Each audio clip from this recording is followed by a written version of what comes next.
Hello everyone. Hello. I hope everyone's doing well. Thank you for the 100 bits, Theo. Appreciate it. Oh, hell yeah. Yeah, welcome in. Welcome in, Theo. Welcome in, Pass. We're going to court again. It's... It's been a minute since we've done a trial, I think. I think it's mostly just been investigating. Doing a shitload of investigating. Yeah. Alright, let's... Part 4-1 trial. Right, I remember. I remember what happened last time. Okay, so it's... yeah, this one. You got to consult with your client. Yeah. We learned a lot from that. What's this again?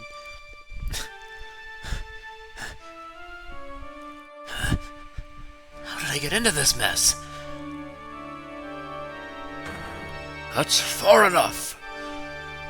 You can't run forever, Mr. Phoenix Wright.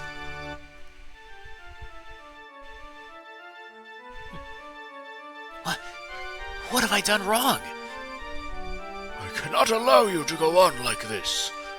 Huh? But I'm just a simple defense attorney. Silence! You are no longer worthy of your title. Accidentally started a new file. Damn. I do love a good bookends. I've had this dream before. Somewhere, someplace long ago. As if this day was written into my destiny. Today I'll stand in court as a lawyer. To prove a killer innocent. How's it going, James? Hope you're doing well.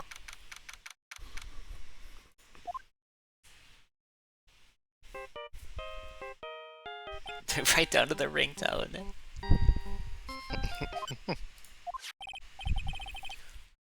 Hello, this is Phoenix Wright. You don't look so well, dude. You're gonna prove me not guilty today, right?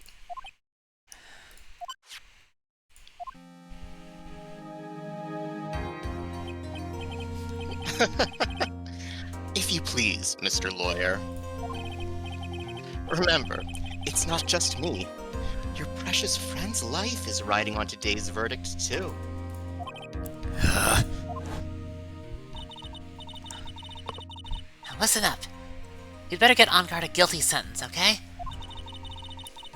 If you get that creepy slime bag and not guilty, I'll never forgive you. Ever. Maya. Who's this? Is this... I feel like it might be, Mia. Yeah, I figured it might be Mia. Phoenix. Phoenix! Mia! Maya! How's Maya? I don't know. Phoenix. You don't know? She hasn't tried to channel me since yesterday. Mia, what am I supposed to do? Thank you for the slug, Theo. I will do that.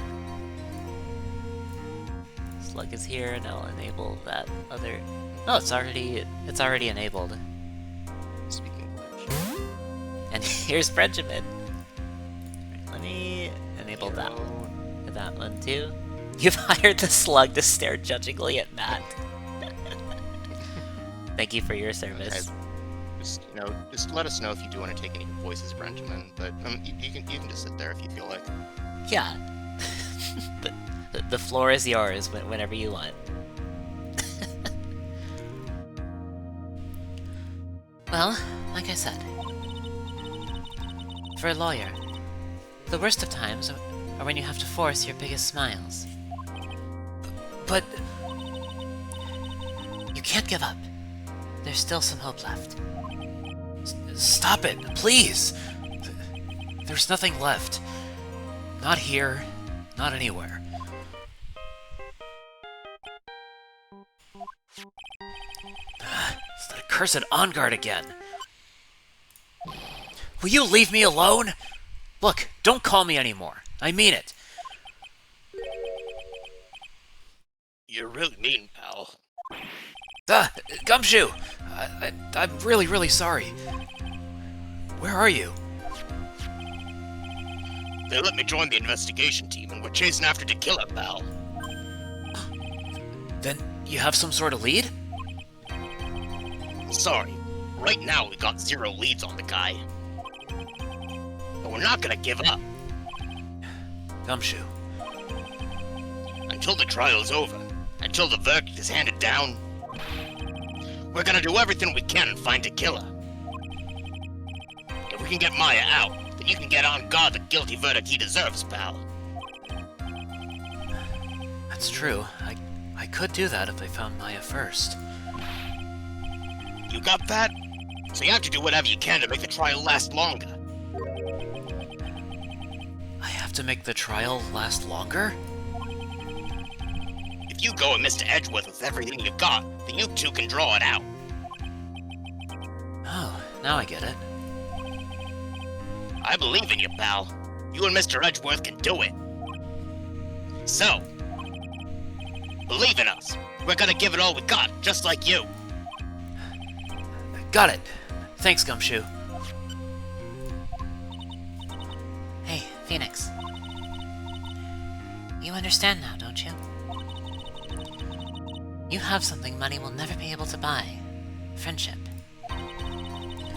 It's the strongest weapon in the world, and you have it in abundance. Yeah! Looks like we're coming to the end. I have to make the trial last as long as I can. Gumshoe will come through, I know it. Did someone say? Shy Guy. Alright, let's see. Shy Guy is humming to himself, walking to his mailbox. Things seem fine and dandy, and he mutters to himself in his own language, today seems like a good day. That's when he spontaneously combusts into flame. Shy Guy yells for help, running around in circles, and accidentally trips into a bucket of gasoline. You can imagine what happens next. If I had to guess, it would be something like this.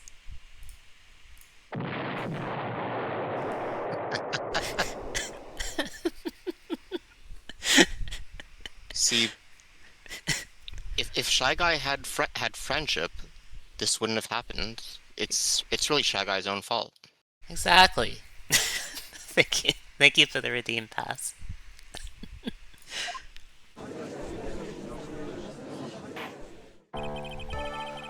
Court is now in session for the trial of Matt Ongard. The defense is ready, Your Honor. The prosecution has been ready for a while, Your Honor. One day you'll be punished for playing God. Now, as I recall, we concluded yesterday's session with a big mystery on our hands. The mystery being what exactly was Miss Adrian Andrews' role in this murder. That is to say, is she really connected to the crime itself?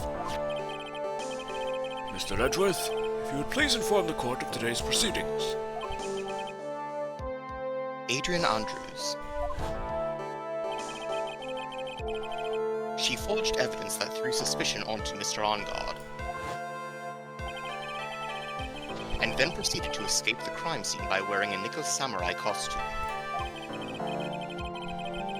The guilt of these actions are those from which she cannot escape. You're saying that she is guilty after all? I've not finished, Your Honor. Miss Andrews has nothing to do with committing the actual murder. I would like to direct the court's attention to this card. What is that? It looks like a shell. This is the calling card of a certain assassin. Assassin, you say?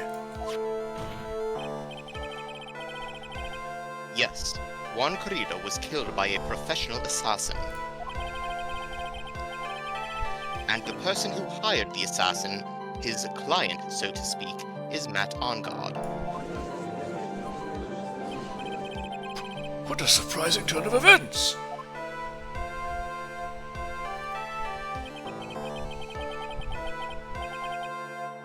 I would think it's become commonplace by now, Your Honor.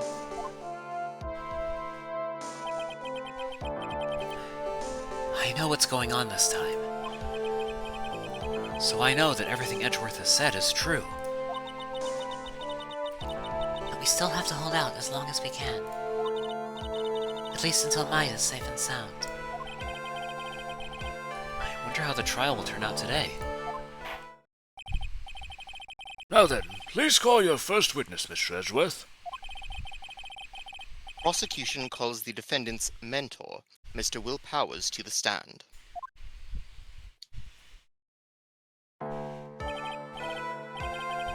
Now then, witness, your name and occupation, please. Okay. I'm, Will Powers. I'm a poor, underpaid action star. And what is your relation to the defendant? Well, that's... I guess I'm sort of a lousy mentor to him in a way. Yeah. Mr. Powers, please. You don't need to put yourself down so much. Oh, sorry. Well, but I'm just kind of a nothing sort of guy. On the night of the murder, you visited the defendant's room. Is this correct? Yes. I didn't know that. But, you know... I didn't actually get to see Matt when I went. All you need to do is answer what you're asked. Now then, I would like you to please testify about when you went to Mr. OnGuard's room. Okay, sure. Okay. Visit to Matt's room. After the award ceremony, I went by myself to Matt's room. Matt was standing there in front of his room, still in his nickel samurai costume. He was talking with someone. At first, I thought it was the bellboy. I watched the two of them for a while, but then I gave up and went back. I had guests with me that night, and I couldn't make them wait for me.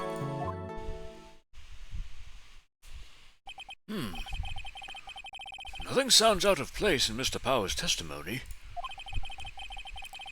And talking with the bellboy is no big deal. If one assumes that the person Mr. OnGuard was speaking with was an ordinary bellboy. What are you implying?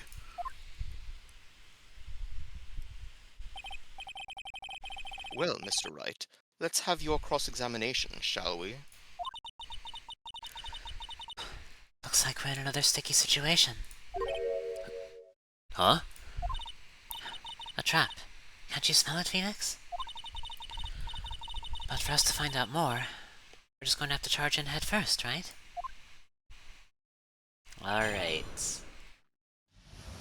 Press. Okay. So we'll press this question we'll press this statement first. Yeah. Just a little press. Alright. Press. The defendant's room? Why did you go there? Well, I'm his mentor. Like a big brother, sort of, and I wanted to say congrats. What's wrong? Why did you stop? Mr. Wright. What is it? You're going to try to trick me into a corner, aren't you? Huh? I know I'm just a poor, underpaid action star, but I'm not the killer! No one said you were, Mr. Powers. No, please, don't trick me. Every time you do your lawyer thing, the witness suddenly turns into the bad guy. Every time? Witness. I will personally talk to the defense at a later time. So for now, please kindly cooperate and continue with your testimony.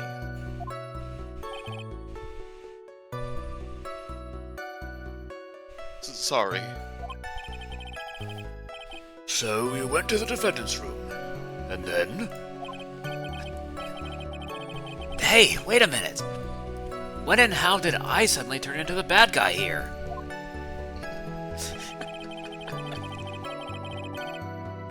Okay. Press this one next.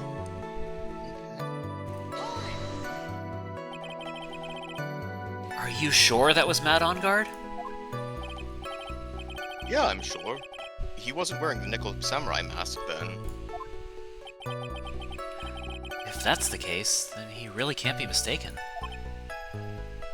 And? What was the defendant doing, standing in front of his own room? Talking with someone, thought it was the bellboy. Okay, yeah, this might be where the important info comes out.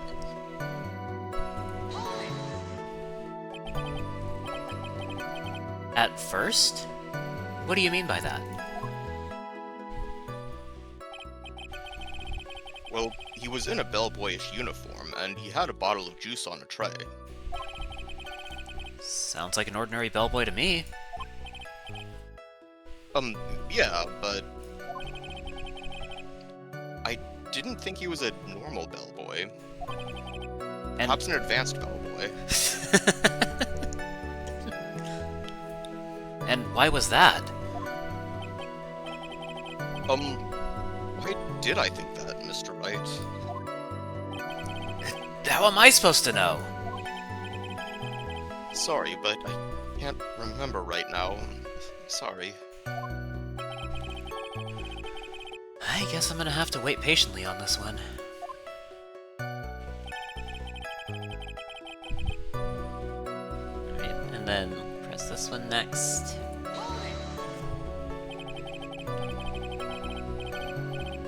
You saw the two of them, the bellboy and the defendant, together, correct? Yeah, the bellboy just wanted to say congrats. Now, while you were watching the two of them, did you notice anything strange? You know, I did feel something weird. I think it was because Matt...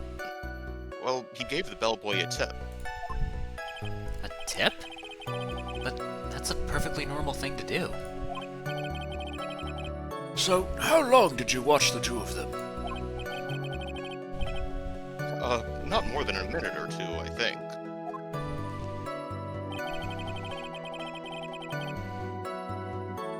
Alright, and then I'll press this last one.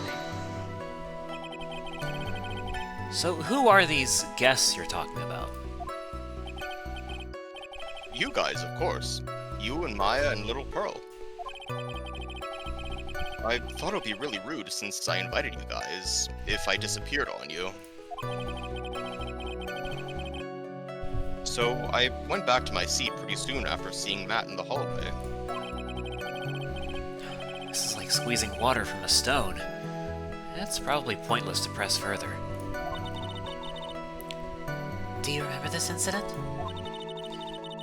Did Mr. Powers leave his seat that night? I don't remember that happening at all.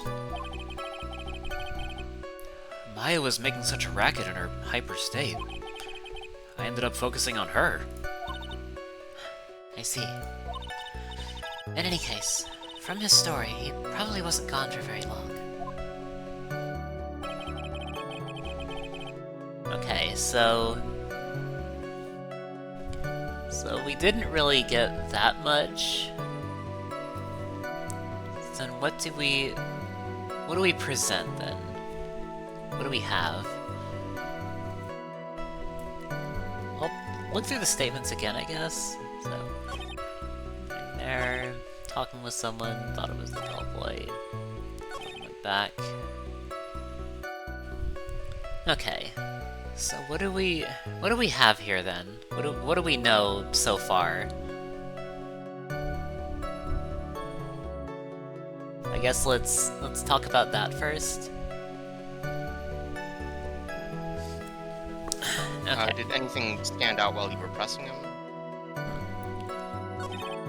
Well, he did say there was something weird about the bellboy. That's what stands out to me right now.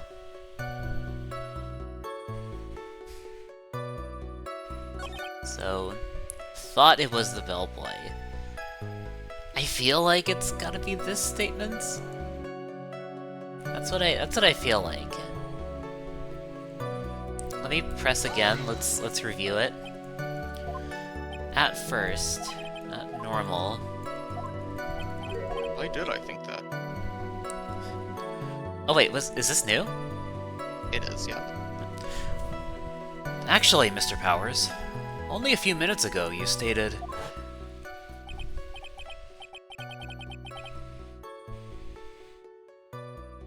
You know, I did feel something weird. I think it was because Matt, well, he gave the bellboy a tip.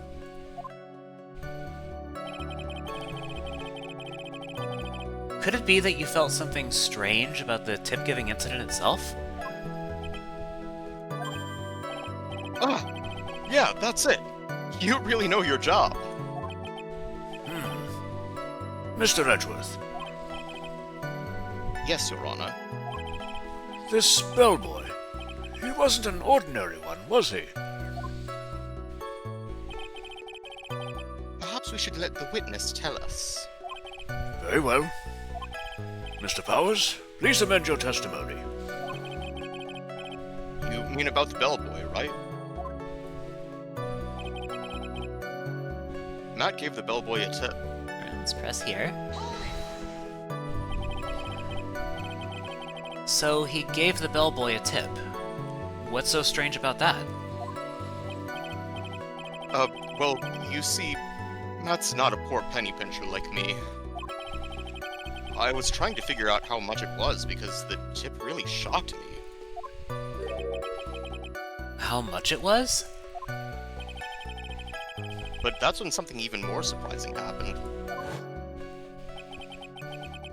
The bellboy was putting the tip he got in his pocket. And that's when I got my first good look at the guy's face. I was really shocked.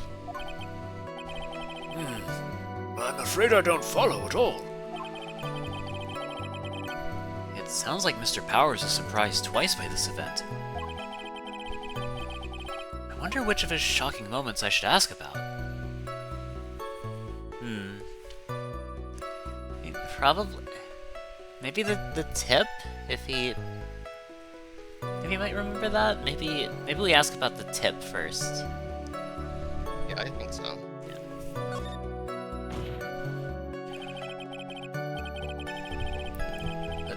The defendant is a huge star. He can afford to give generous tips, wouldn't you agree? Sure.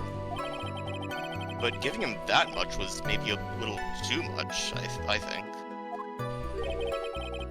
A little too much? Would you please clarify for the court? About how much would you say the defendant gave to the bellboy?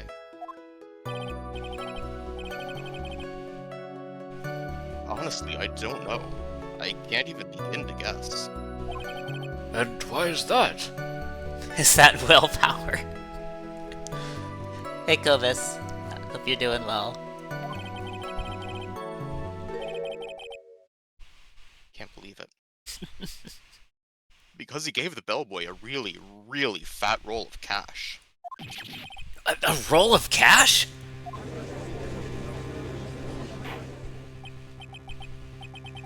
Ah, well, how interesting. That certainly was a very generous tip, wasn't it? If very fat roll of cash. That can hardly be called a tip, Your Honor. I'm doing alright. It's been a chill Saturday.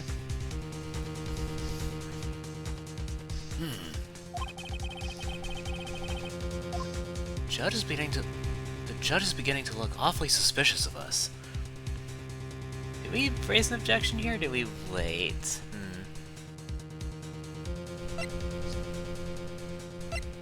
Definitely object. You should never penalize people for tipping well. Raise an objection. The defendant is a superstar. That kind of tip is typical fare for people like him.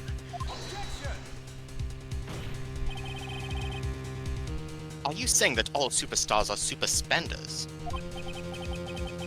If I could receive large rolls of cash by simply bringing people things on trays, then why on earth would I stand around here prosecuting? He's got a point. I don't even get paid, let alone rolls of cash for all my hard work. Okay, so how's your day going, Saffron? It's going pretty well. Nice. Glad to hear. So supposing that roll of cash was not a tip, then what was it? Payment, Your Honor. Payment?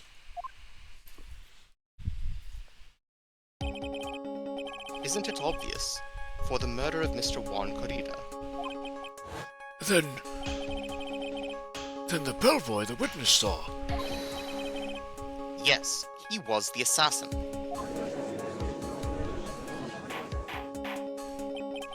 But hold your horses now. Mr. Edgeworth, you don't have any proof of this, do you? Have I ever been unprepared to support my claims, Your Honor? I have here the card Shelley de Killer left at the scene of the crime. Shelley de Killer? He is the person the police's special investigations team has been chasing for ages. I am certain that the person the witness saw was this very assassin, Shelley de Killer. Really? What's wrong, Mr. Bowers? No, nothing. Something just clicked in my head and I think I figured something out. Oh? Actually, I saw that bellboy again later on that night. What? Mr. Bowers, please testify. Tell us what you saw. Yes, sir, right away. The second time. Number 2. This time, I was in that hallway because I had to go to the bathroom. And that's when that bellboy I saw earlier came out of the room. Of course, when I say room, I mean Juan Corrida's room. And now that I think about it, that bellboy did seem kinda out of place. Yeah, so he had to be the assassin. I'm sure of it. I mean...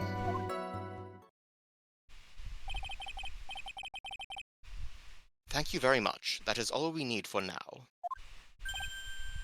Huh? But I'm not done. There's still more... Let us first establish that the bellboy was truly Mr. de Killer. Then we shall see. So the bellboy came out of the victim's room. And if that bellboy really was the assassin, then I think the answer is fairly obvious. That would be correct, Your Honor. Well, Mr. Wright, I believe it's your turn to entertain and make us laugh.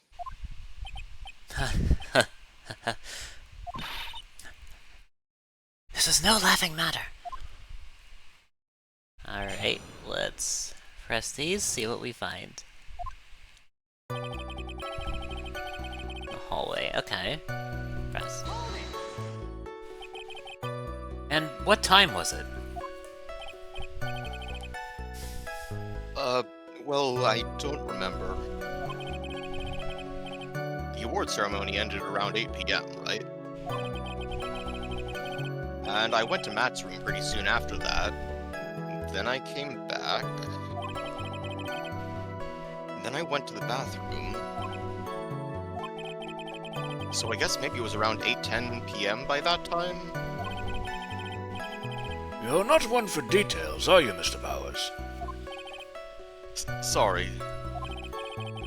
I thought I could maybe catch Matt and say my congrats. And then Bellboy came out of the That's room. where that bellboy I saw earlier came out of the room. Yes. Are you sure it was the same bellboy? Yeah, And how could you tell? All the bellboys wear the same uniform, after all. but you see, well, he had those stitches in his face. So I'm sure it's the same guy that was talking with Matt. Thank you for giving Benjamin head tats.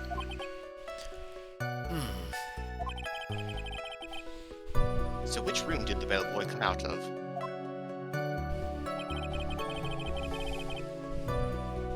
Of course, when I say room, I mean Juan Corrida's room. Yes. The victim's room, huh? Yeah, the one with all the really pretty flowers and teddy bears. It was Juan's room, all right. Words cannot describe how screwed I am.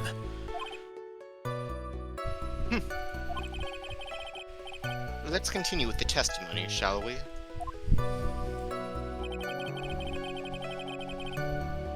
Now that I think about it, that bellboy did seem kinda out of place. So, what exactly was so out of place about him? Right. Why the insipid grin? Maybe because I have no idea what damaging thing he's going to say next? Well, the bellboy was empty-handed. Empty-handed? That bellboy was one of those room service people, right? But he wasn't pushing a cart, and he wasn't holding a tray either. You'd call that a little strange too, wouldn't you? I agree that it is a bit strange, Mr. Powers. But is it really that unusual for a bellboy to be empty-handed? Welcome in, Wolfie. Hope you're doing well. Alright. Hello. We try to pull a fast one here, I think. Yeah.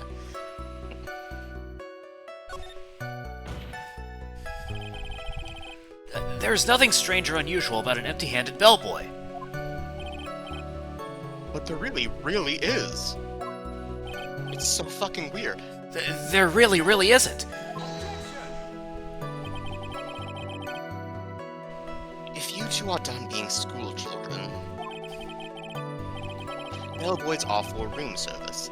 There is no reason for them to be empty-handed ever. Your Honor, I ask that the witness's previous statement be supplanted with this new one. Edgeworth. Are you going to do whatever you can to make the bellboy look suspicious? I see. Very well. This court recognizes and grants the prosecution's request. Mr. Powers, if you could amend your testimony, please. Yes, sir.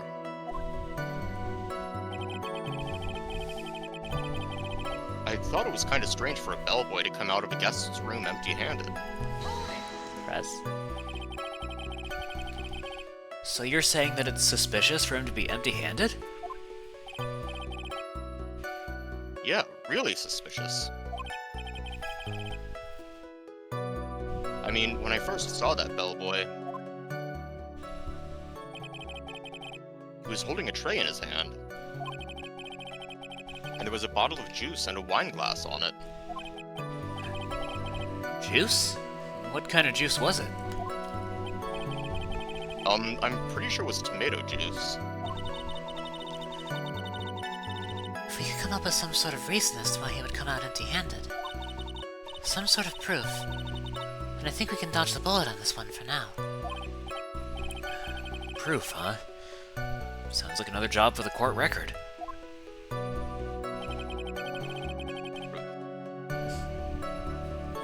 And I guess there's this last one, right? Yeah, so he had to be the assassin. I'm sure of it. Nice. Please don't be so quick to judge.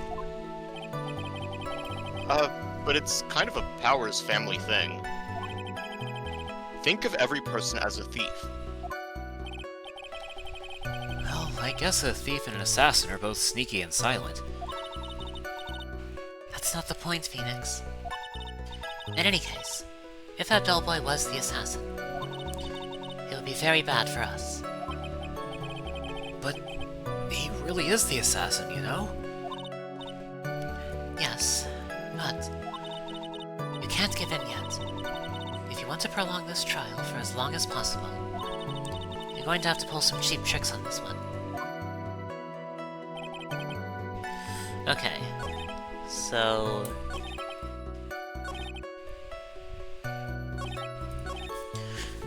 Right, so this is the statement we have to present something on, I'm reasonably sure.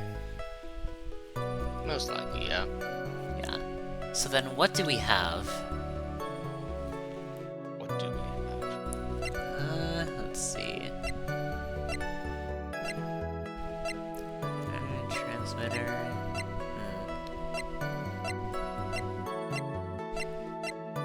How do we pull a cheap trick here?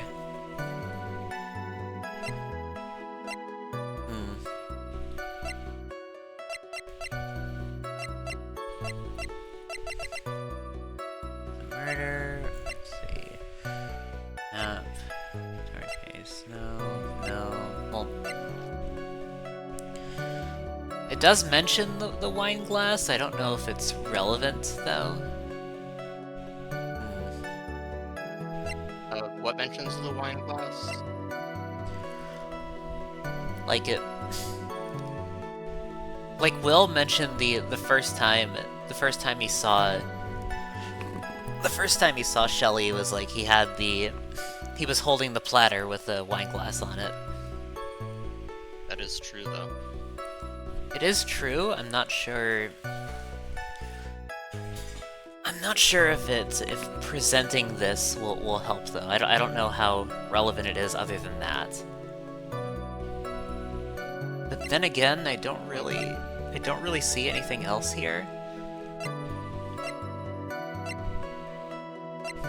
I mean, if that was the wine glass he was carrying, then it would make sense that he'd be, when he left in the room, then that would make sense for him to come out of the room empty-handed.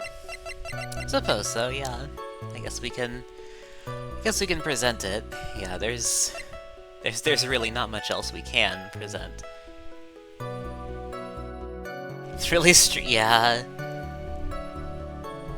It's like you know it's completely bogus, but you gotta come up with something anyway. I guess we shift our attention to the wine glass then.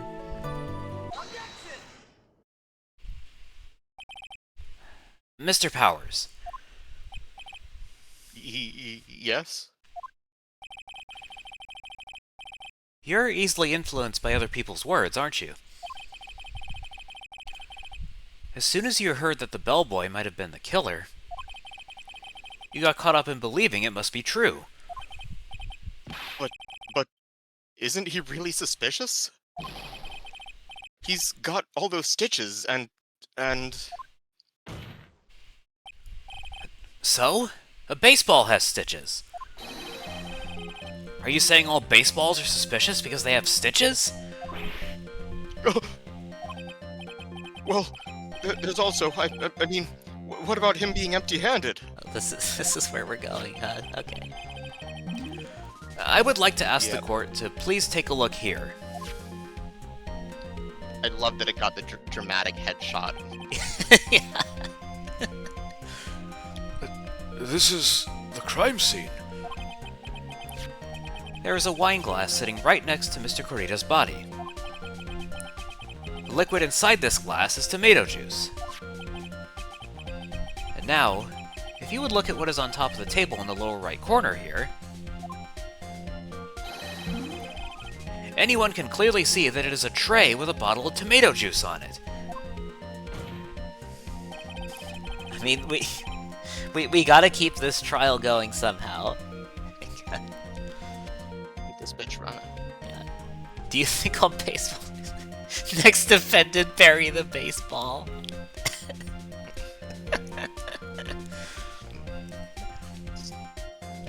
Yeah. Do we get Wilson as a witness? The Chewbacca defense, I think? I don't think I've ever heard that.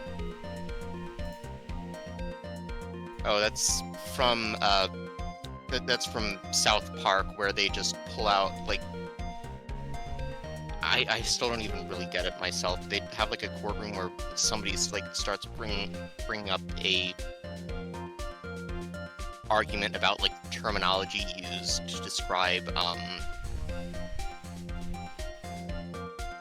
somebody in a courtroom starts bringing up, like, an argument over the strange phrasing used in Star Wars terminology, and they're like, oh fuck, he's pulling out the Chewbacca defense, we're fucked. I see. And and everyone treats it as, like, a very serious thing. It's fascinating. I've never heard of this. I know the term, but basically, yeah, it's when you just, like, sort of redirect an argument by just going in a completely nonsense direction. I see.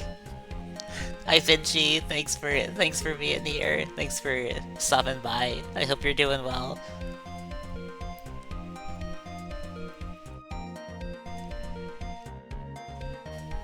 I hope you have a good night. Formerly called a straw man. Yeah, hello, Finky, but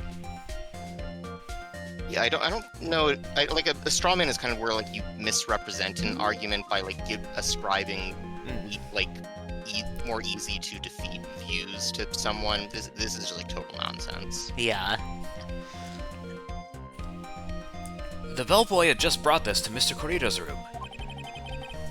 He left the tray in the room, which is why he was empty-handed when he left. But that would mean that the bellboy had seen and left a dead body in the room. But can you prove that Mr. Corita was already dead at the time? Mr. Edgeworth, Yes. I blame you for leading me down this route. I'm terribly sorry. What is with him? Why is he laughing? I saw a very funny TikTok earlier today that I just remembered. Witness, isn't there one more thing you would like to share with us? Is there? The bellboy was empty-handed. Or should I say, empty-handed? I recall you had something interesting to say about his hands. Oh yeah, I almost forgot. TV tropes. They were covered in blood. Huh? What? That bellboy, he was wearing gloves. Gloves? Yeah, pitch black leather ones. All the other bellboys don't wear gloves like that, right? Black leather gloves. Why didn't you mention them earlier? Sorry, it slipped my mind. Why does this make the bellboy look really suspicious? Alright, gotta focus. I can't get lax here. So what if he had gloves? A lot of bellboys wear gloves. Come on, Mr. Wright. That bellboy was wearing black leather ones. Are you telling me bellboys don't go around wearing black leather gloves? So? A football is made out of leather. Are you saying all footballs are suspicious because they're made of leather? This is really where we're going, huh? Really making me think here, Mr. Wright.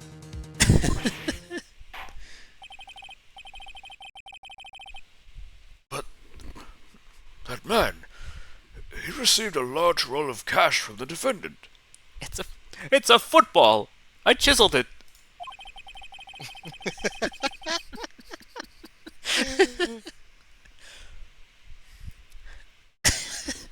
It's a stone, Phoenix. You didn't make it. A football is suspicious because it's made of leather and has stitches. I can't believe I'm seeing this kind of discrimination from Cobus in chat.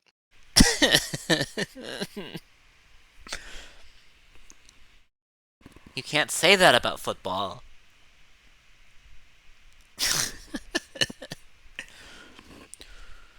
And then he was seen leaving the crime scene wearing black leather gloves.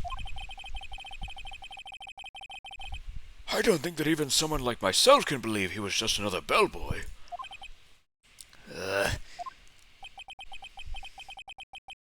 Seems that we have finally come to an understanding.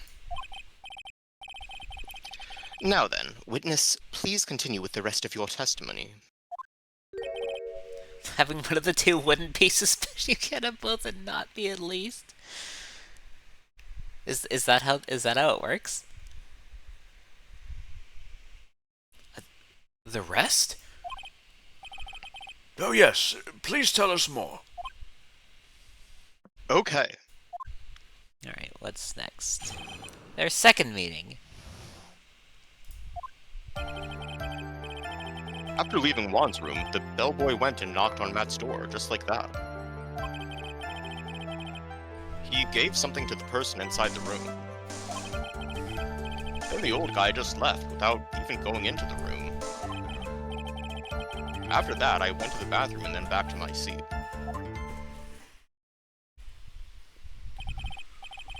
So the bellboy, after leaving the crime scene, next went to the defendant's room? Yeah, I kinda saw all that by accident. Some accident? I'd say you saw too much. And all of it was suspicious to high heaven.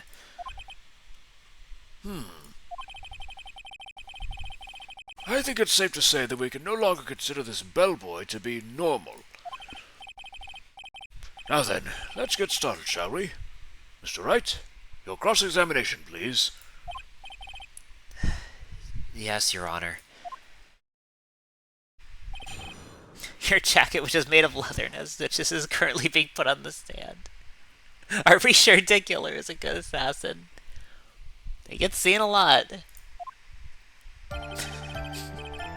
He gets seen a lot, but he's only suspected by people who are discriminatory. He's not Shelley DeSubtle.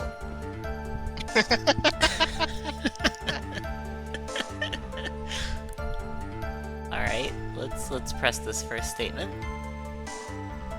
After leaving Juan's room, the bellboy went and knocked on Matt's door, just like that. He's seen a lot in this case. Is that what you saw while you were busy spying? Excuse me? I may be a poor underpaid action star, but even I wouldn't stoop to spying. Well, I think the point is, where did you watch all this from, Mr. Powers? Oh, from the door of the bathroom with my left eye and sort of a sneaky spy-like. I knew he was spying. Please, does it really matter if he was doing it over or underhandedly? What did the bellboy do next? That's all I care to know. Yeah, that's true. I think he does leave a calling card.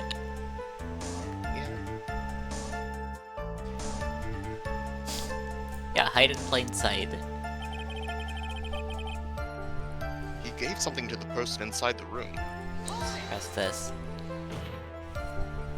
he would not want to visit his client's room. I mean, yeah, but you know. I said hold it! Okay. That's better. What kind of statement is that? Please elaborate and give us a few more details. Oh, okay. I should probably ask him only one question at a time. Alright. The person inside or the something? I think probably the something might be easier to make something up about. That's what I'm feeling. This something. He gave something to this person? Yeah. And what was this something?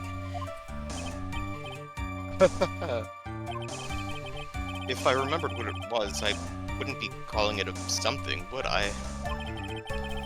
But this implies that something was removed from the scene of the crime. Are you sure you really can't remember, Mr. Powers? I think it was something kind of small. This is an incredibly crucial piece of information. Please, try to remember what it was.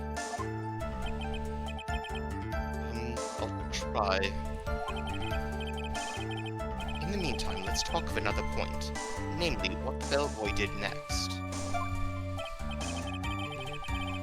Oh, so after he gave the person inside the room the thing,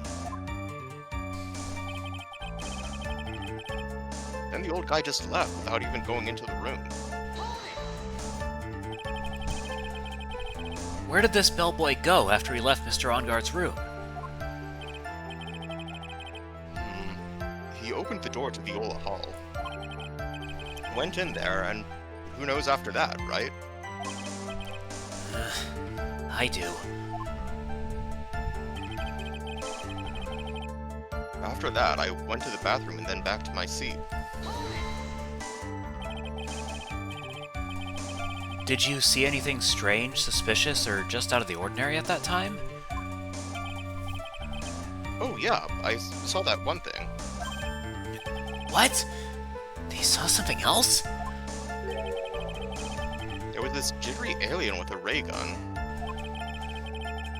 It was watching Juan's door like some sort of stalker.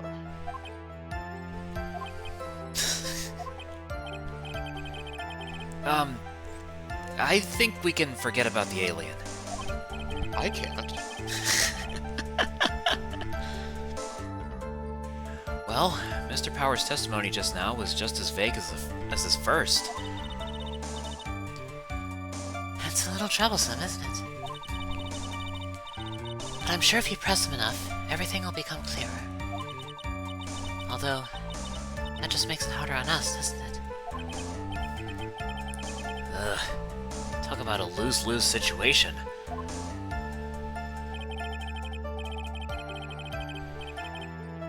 Okay, so now we're back at the beginning. Is there something else we needed to press? There was the choice that you made of the one press. That's true, the person inside the room can ask about that. Okay. Alright, the person inside. So who took this something the bellboy handed off?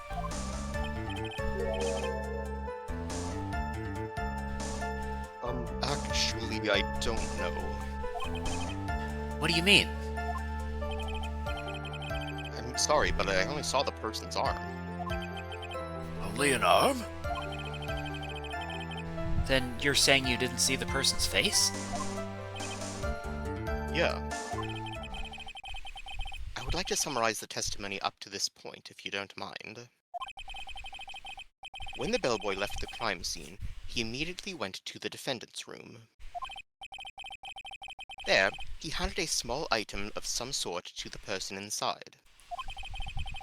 As for the person who received the item, all you could see was the person's arm. Yes, it was just like that. Mr. Edgeworth, is all this really that important? Of course, Your Honor. I think this is of the utmost importance. This is when whatever was removed from the crime scene was handed over to the client. Mr. Powers, please. Try to remember what it was the bellboy handed off. Well, let's see. I think it was... No... If you remember, please add it to your testimony. Yes, sir.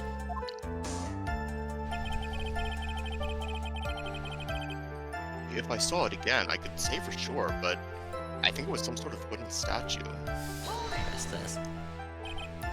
A statue? Yeah, it kind of looked like one, I guess. If I saw the actual thing again, I'd probably remember. You know. Looks like for this trial to proceed, I'm gonna have to come up with whatever this statue thing is and show it to him.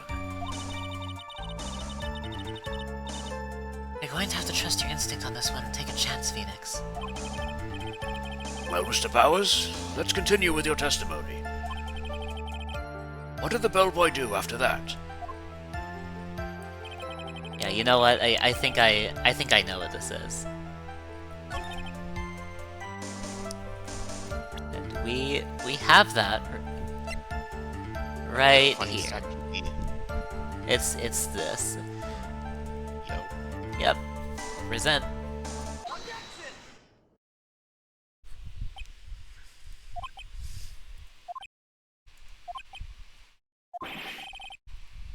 What was the point of that pregnant pause? Where did that objection come from? Well, speak up. It was me, Your Honor. What is it, Phoenix? I have a feeling that something bad is going to happen once I show this. Mr. Wright, if you have something to say, please spit it out. Yes, Your Honor. Okay, Phoenix. Deep breath. Mr. Powers. The something you saw, was it this item? Oh, hey, that's it. That's the something. Wow, Mr. Wright, you really figured it out. I recall we found this at Matt on God's mansion. At the defendant's house? What does this mean? It's simple, Your Honor. Shelley the Killer assassinated Juan Corrida in his room. And then he stole this wooden bear from the scene of the crime. Then the bear being found at Mr. Ongod's mansion would mean... It goes without saying, Your Honor. Mr. Matt Ongod is the killer's client. Order! Order! Order! I said order! Mr. Wright, this is a most unfortunate turn of events for you. Yeah. Sorry, Mia. No, it's alright. Your judgment was sound. Actually, I figured the bear would come up. If not now, then it would have later on. Even if you hadn't shown it to the court, I'm sure your friend Edgeworth would have. I almost forgot that he knew about it too. I think it is clear that there is no need for us to continue this trial. I can't let this happen. I have to do something. There has to be something we've overlooked. Your Honor, a minute, please. Yes, Mr. Wright? There are still a few points left that we have not fully explored. What are you trying to pull? Oh, well, we can't have that. All right, Mr. Wright. What questionable point would you like to explore further? Okay. So... testimony, the person who received the bear itself. I mean... I think they already suspect that the person who received it was on guard, right? Let me see. What do we want to take here? What's the approach we want to go for?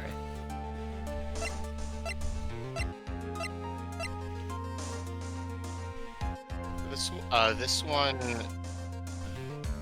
is a bit abstract. Let's see. So, we did establish the bear itself, maybe. Yeah, I was thinking the person who received the bear, because, like, Will did say himself that he doesn't know who received it. He only saw the arm of the person who received the bear. But I guess we could also look at the bear itself and, like, what it means. So I guess we haven't really established it. What does the bear mean? Yeah, let's see. Look at the bear itself.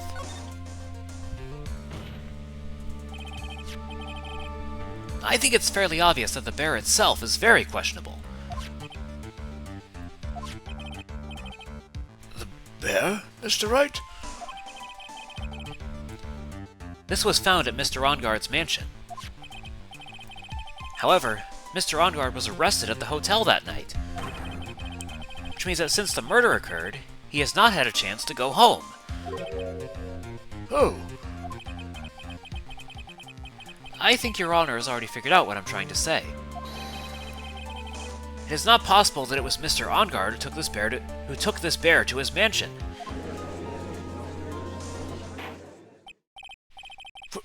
why, that's very true. We didn't consider that point, Mr. Wright.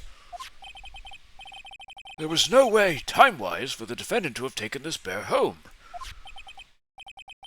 Phew. Disaster averted. You haven't gotten the best of me yet, Mr. Wright. Huh? I remember it clear as day. I remember what you muttered to yourself at Onguard's mansion. We have this area completely surrounded. There is no way for him to escape. I can't believe it. That butler. All this time, he was the killer. The killer and Onguard were working together, so to speak. And the killer was hiding at Onguard Mansion, as its butler. What a bold move. The bear figurine was brought back to Onguard Mansion by the killer himself. When it looked like he was about to be arrested, Onguard had him do so. I assume because it would have been bad had the police found it during their investigation.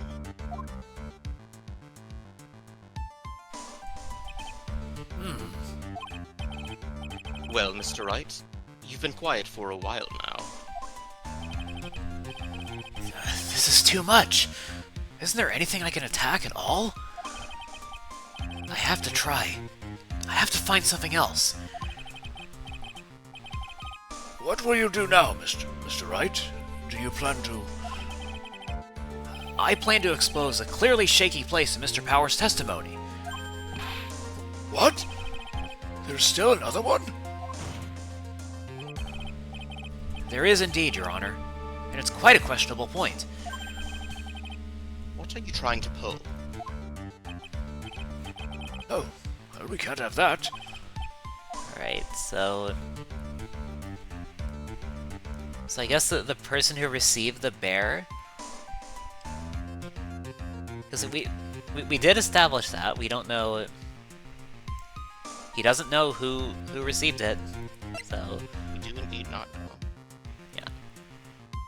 So we'll do that. Person who received the bear.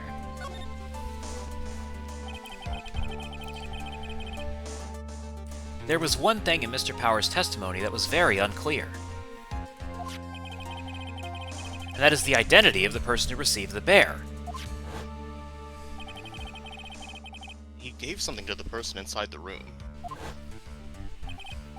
I'm sorry, but I only saw the person's arm. As long as you don't know who it was that took the bear, we can't be sure of... Ah! Huh? Hmm?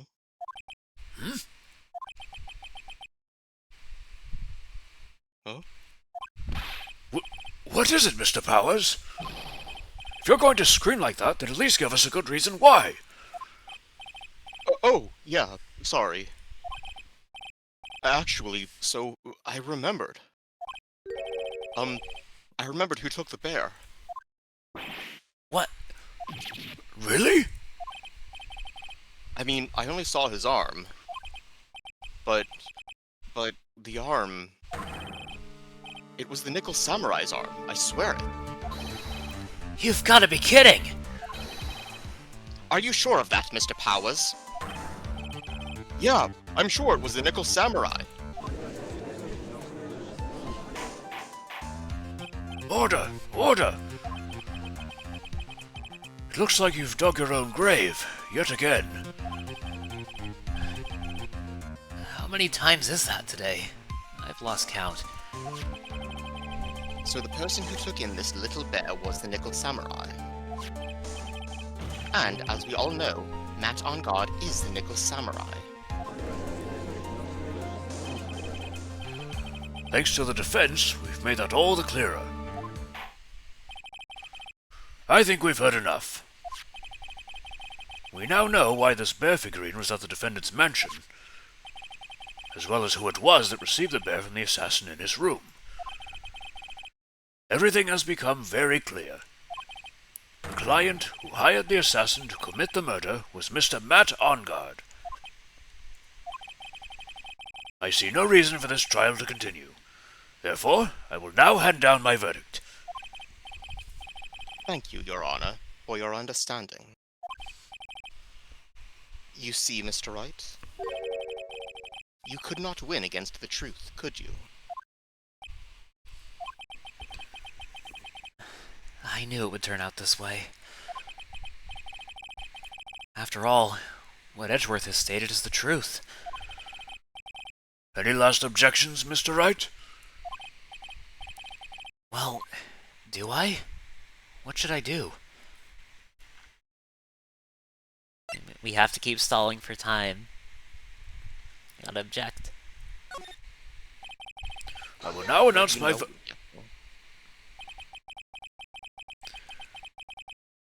There's only one way for me to drag this trial out. The only thing I have left is this one dirty trick. Your Honor, right now we have these two reasons to believe my client is the assassin's client. Reason number one, he accepted the bear figurine from the assassin. Reason number two, that very same figurine was found at On Guard Mansion. However, it's possible this is all the work of a certain other person. What are you saying? What I am saying is, it's possible a different person is the killer's real client. The real client? Yes. Is this all you have? Now then, Mr. Wright, let's hear your theory. Who do you say is the killer's real client, and therefore, real murderer? Alright, who would that be then?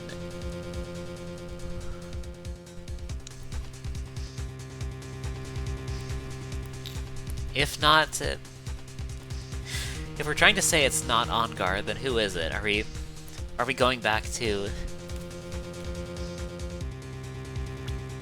Let's see. Are we going back to Adrian Andrews? Well, I mean, if we're looking for somebody who knows about the bear and would be wearing a Nickel Samurai costume at that time, there's a very limited number of candidates. Yeah, that's true. We did establish she was wearing the costume, actually. Yes. So, yeah, well, it all comes back to her, I guess.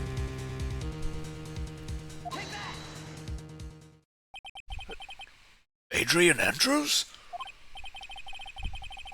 Yeah, sorry, Miss Andrews. Yes. We already know that she tried to frame Matt Onguard for the crime. By wearing a spare Nickel Samurai costume. Ah. Then the Nickel Samurai's arm that I saw.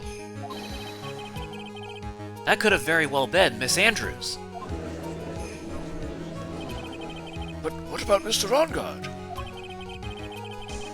If you would please recall yesterday's testimony.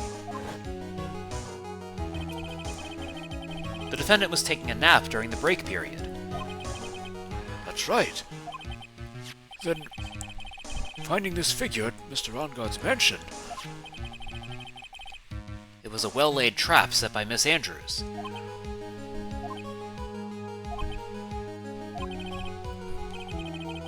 Mr. Edgeworth, what is your opinion on this? I can't even begin to count the flaws in the defense's logic. Besides which, there is no evidence to support it.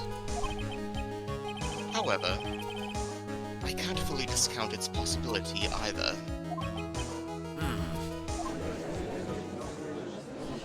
What is with this trial? Come on, anyone can tell Onguard did it. Can't believe the defense would go so far as to pin the guilt onto someone else. Yeah, unbelievable.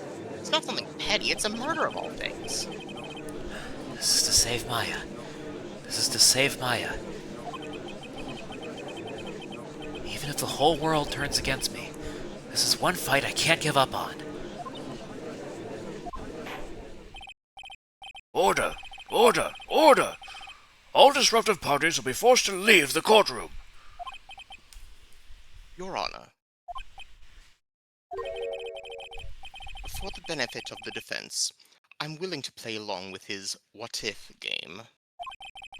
His what-if game, Mr. Edgeworth? The prosecution is prepared to challenge the defense's theory. Mr. Wright, even you must have thought it strange and wondered, why would the criminal want this little wooden bear? He's right. The killer did specially bring that bear to Onguard right away. Why do you ask? Is there something special about it? Absolutely. And I'm sure that once the court knows its significance, the true killer's identity will become crystal clear. Your Honor, the prosecution calls upon a witness who will clear all doubts against Miss Andrews. And who would that be? It's quite simple, Your Honor. Miss Adrian Andrews herself. I see. Well then, the court will take a short 10-minute recess. The prosecution will prepare its witness in that time. Yes, Your Honor. Okay. Well, we haven't gotten to it to be continued yet, so... we'll keep going. Oh, I knew it was a good idea to hold her hostage. Don't you agree, Mr. Lawyer? But I never thought in your desperation you'd try to pin the guilt onto Adrian. I swear this demon will pay. Mr. Nick! Pearls? Pearls? Where's Mia? I don't know. Really strong power suddenly called her away. Really strong power?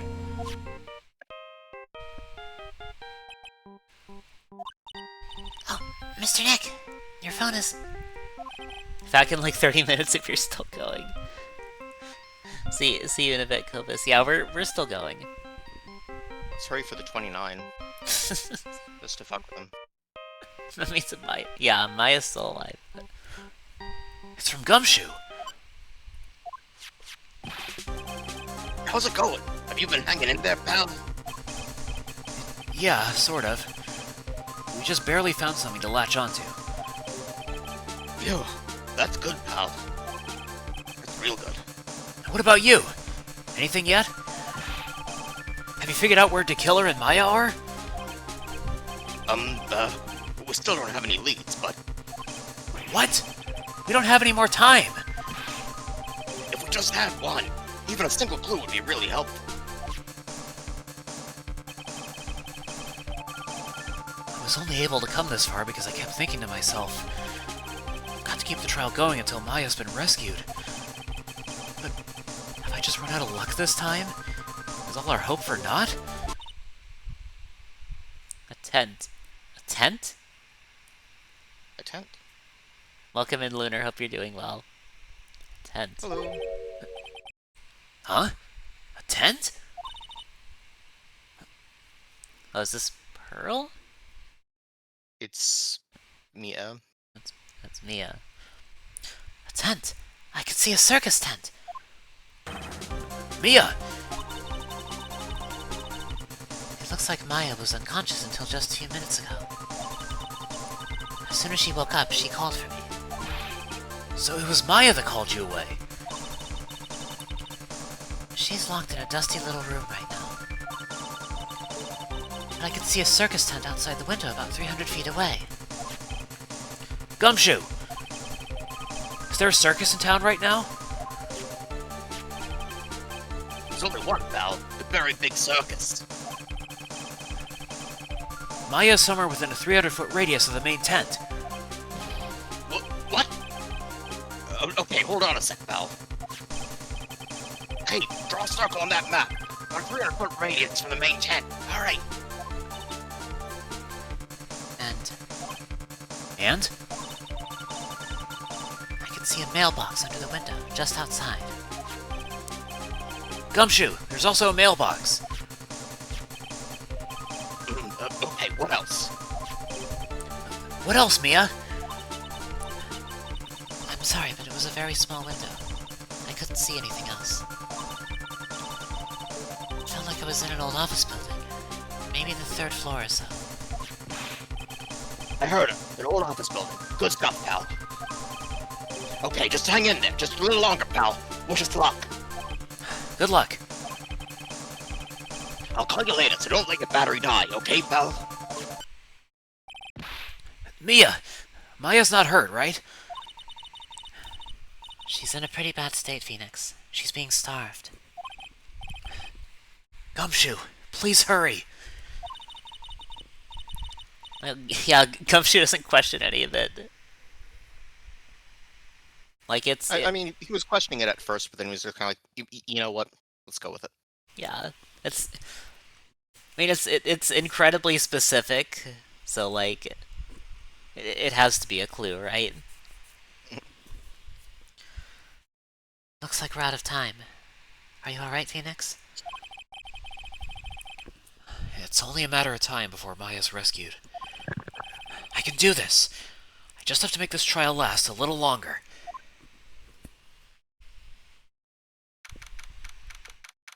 Alright, back into the courtroom.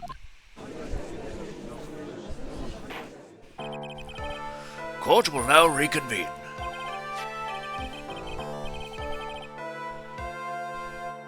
The killer, the man who had murdered the victim, handed this to his client. From this, one obvious question arises. Why this particular item? I believe the answer to that question will provide us with the name of the real culprit. Now then, the prosecution calls the defendant's manager, Adrian Andrews, to the stand.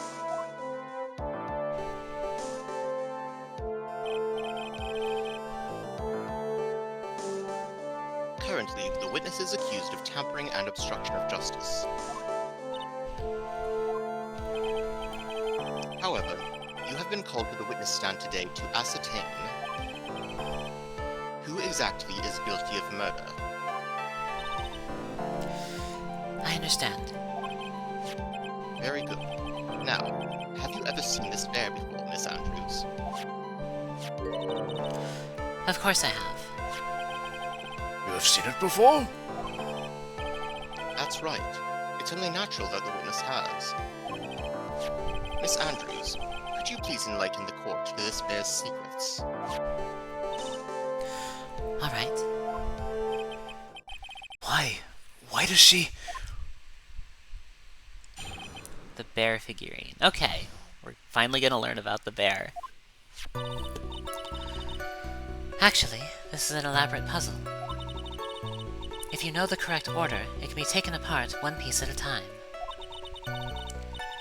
At its center is a small cavity, with just enough room to store a small item. Because of its complexity, if you don't know the order, you can't open the bear. You really can't tell that it's a small jewelry box just by looking at it. So this figurine, it's a container of sorts, is it? Yes. Looks can be deceiving, wouldn't you agree? Yes, this is superb craftsmanship.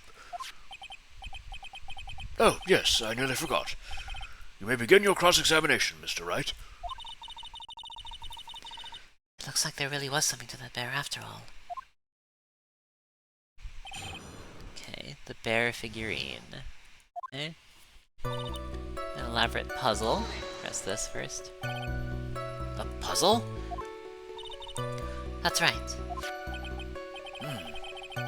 But it looks like an ordinary figurine. True enough. To people who don't know, I'm sure they would never guess that this is a puzzle. So what kind of puzzle is this exactly? In the correct order, taken apart. Okay. So you can take it apart? And how would one go about doing that? Well, you first turn its tail to the right and then push it in. Oh, yes, I see. After that, the arms and legs are free to move and can be removed. Oh, this is most interesting. A boy and his new toy. It's like he's 5 all over again.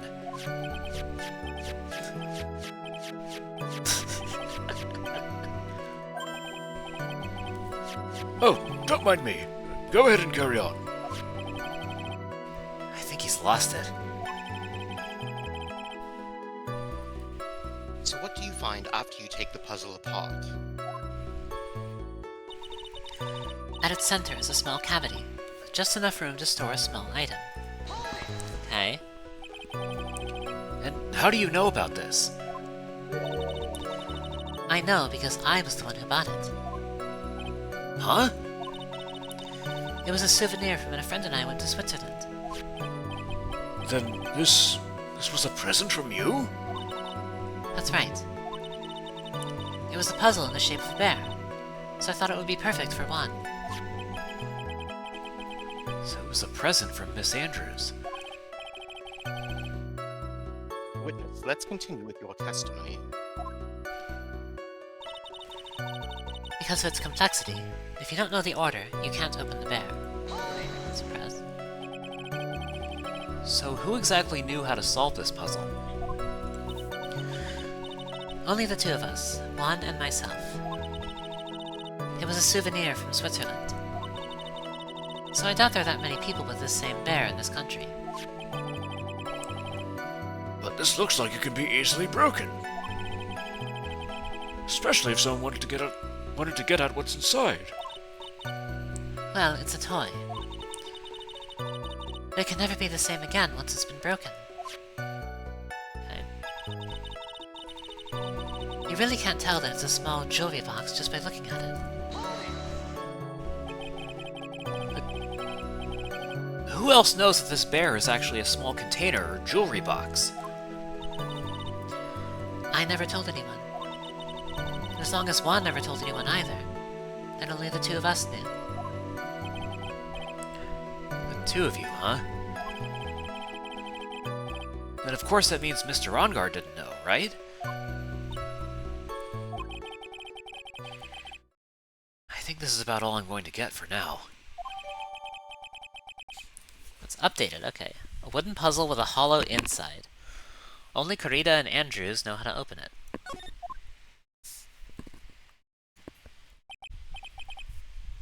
Well, Mr. Wright, I think even you have come to realize Hmm?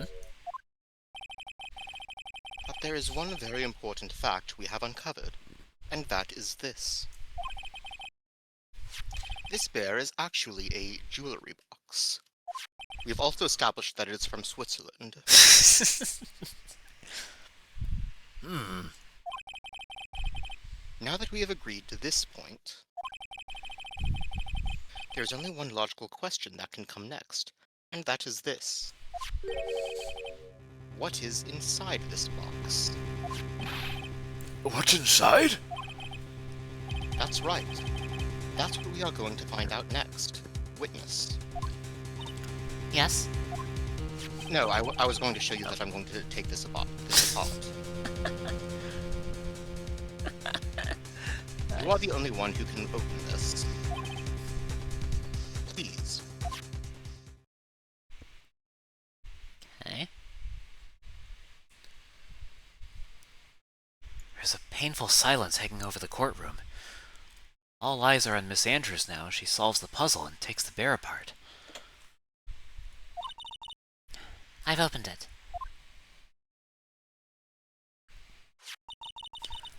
Is this what you wanted? What is that? It looks like a note. I don't think we need to guess at what that is, do we, Mr. Wright? It's the suicide note. The suicide note? The suicide note left by Juan Corrida's former manager, Celeste Inpax. Until now, no one knew of its whereabouts. But, just as we suspected, it was hidden. Hidden by the victim, Juan Corrida himself. It seems Celeste Inpax had very beautiful handwriting. And she just as beautifully signed her own name on this document. This is most definitely the note she left right before she committed suicide. An order! Witness, did you know about this? Yes, I did. I heard all about it from Juan. When I discovered his body, I looked for the bear. I wanted to destroy the note before it became public. But I couldn't find it anywhere. Because it had already been taken by the killer. Everything is going at Mr. Edgeworth's pace. So now that the suicide note has been found, what's the next logical position? What is written on the note? That's right. At least, that's what I would think. Now then, I believe it is only appropriate the contents of this note be made known. I can't stop you, can I? I went through so much just to get my hands on it. I was going to burn it, for her sake. I'm deeply sorry, but I can't allow you to persuade me to stop. Your Honor, if you could please read the contents of this note aloud. Very well.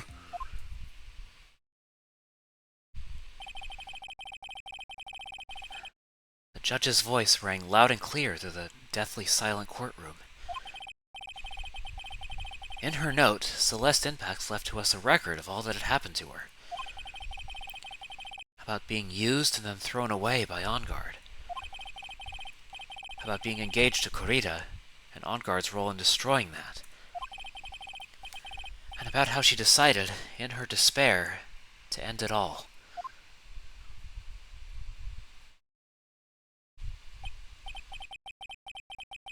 And that's all Miss Impax had to say.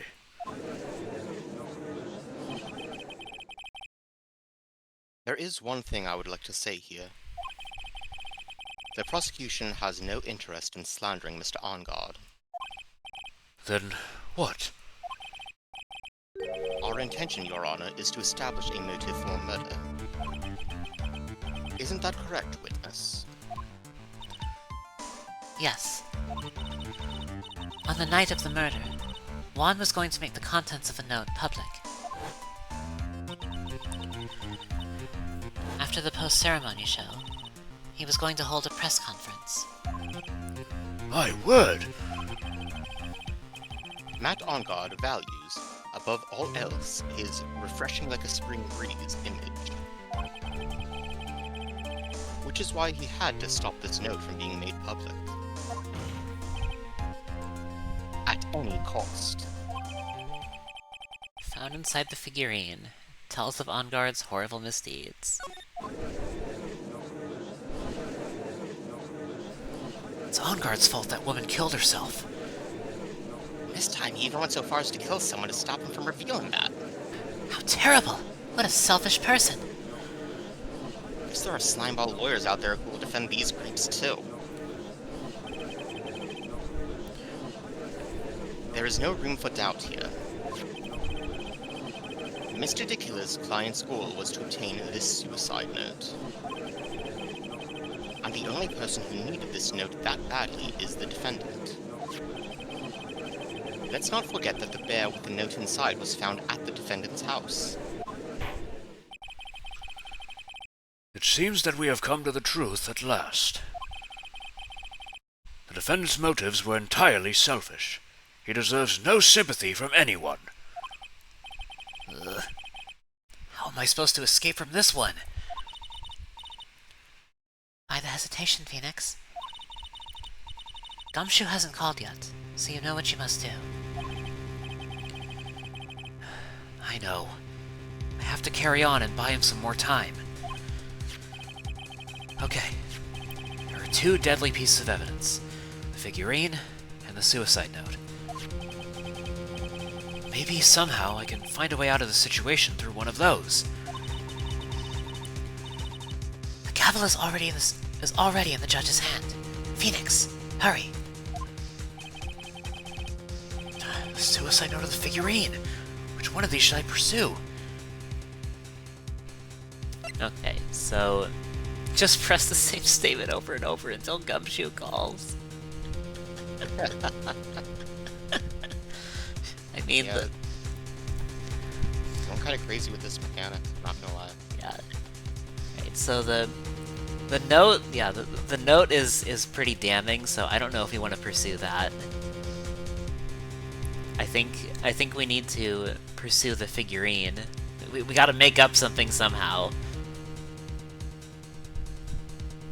Yeah, let's the figurine.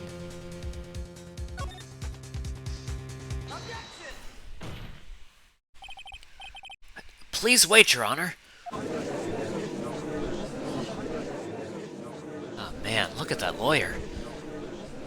Still going at it? It's like he doesn't care that he's trying to get a killer off the hook. The assassin took this with him from the crime scene after murdering Mr. Corrida. At the request of his client, of course. So what's your point, Mr. Wright? I don't think it's possible that Mr. DeKiller's client was Matt Ongard. In fact, I think there's a contradiction here.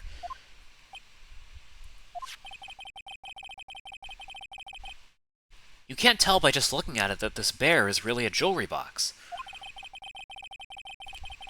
Chances that Matt Ongard thought the note was inside this bear are 0 to none. No, I didn't think of it that way. Exactly. But I did think of it that way, and I thought it was rather strange. After all, there's no reason why Mr. Ongard would ever want a jewelry box like this.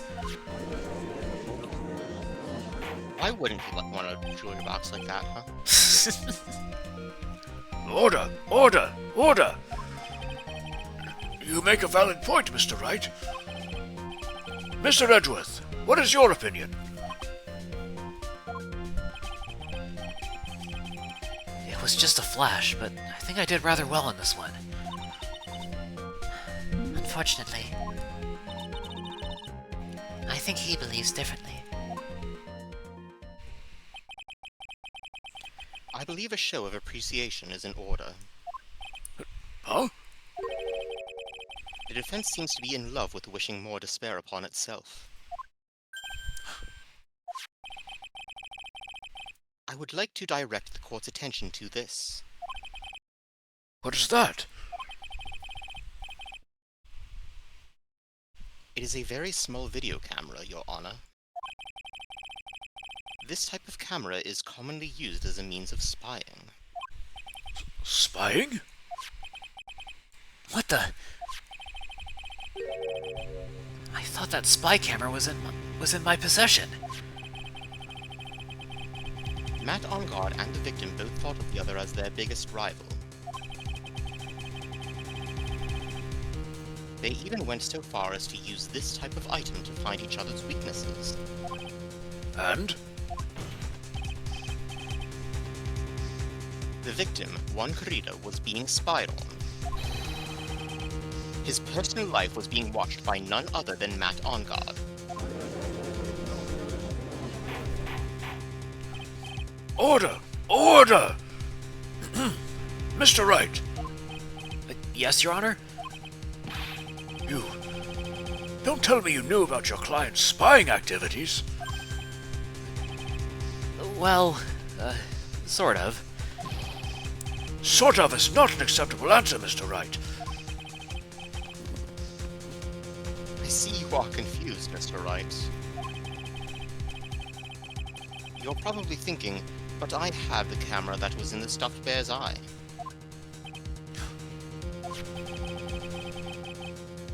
But this camera that I have is not that same one. Last night, I searched the victim's house on a hunch. Using this, Gumshoe's bug sweeper.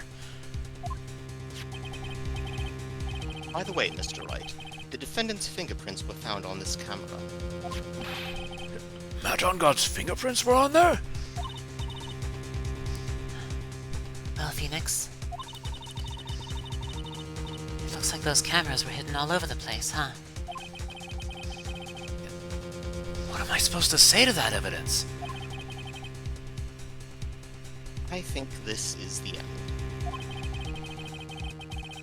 It's fairly obvious that Mr. Ongard learned of the suicide note through this. He was watching the victim all along.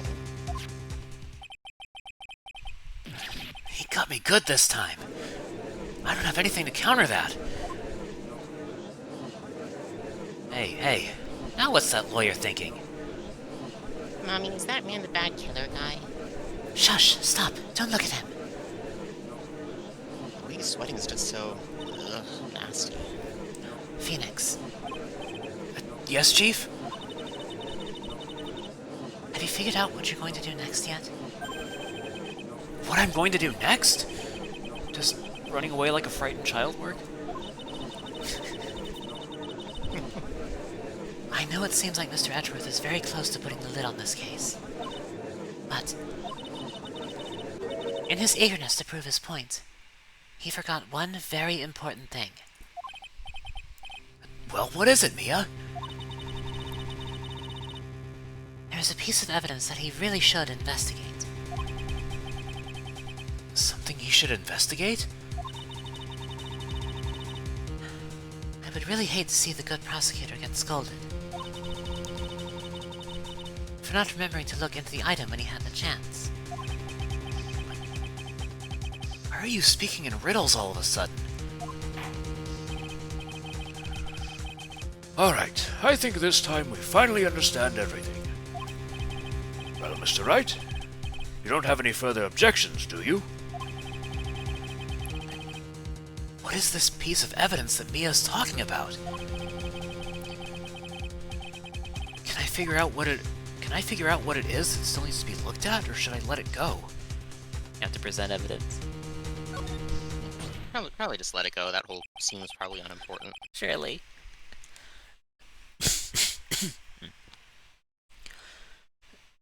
I have an objection, Your Honor.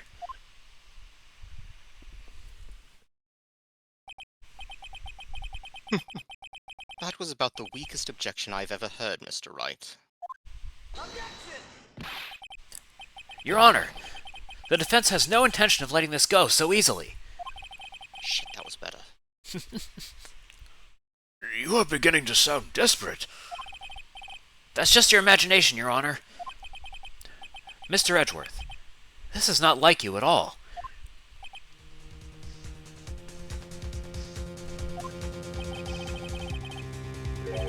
In your eagerness to prove your point, you've forgotten one very important thing. Hey, isn't that what I just said? No, you're telling me that I forgot something. You're so close, Mr. Edgeworth. But there's something you really should examine about this piece of evidence.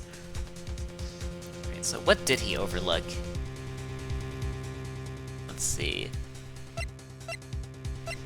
The photo, again, receiver, camera.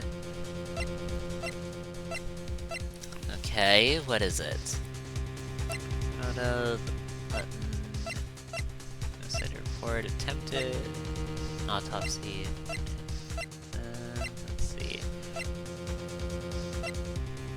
Transmitter. Was it the credit card receipt? Photo.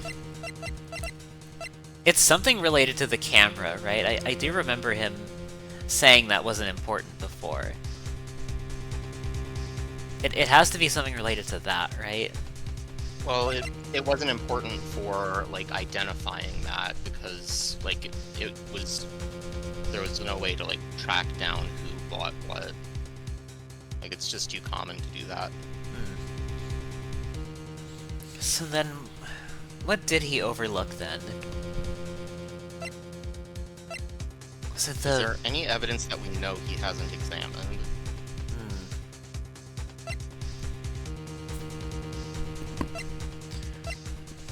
I mean, I seem to recall the transmitter, maybe? Like, I feel like he didn't look at the transmitter.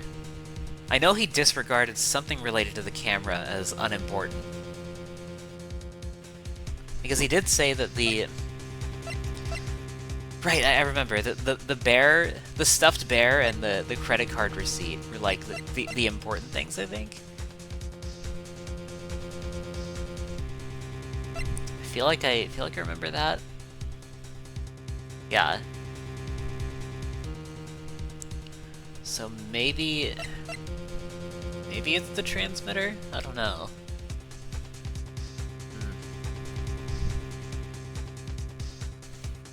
Cause that's what I remember. Like he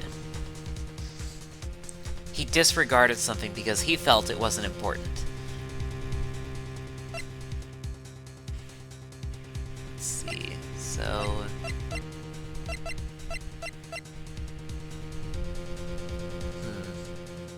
Although, let me see.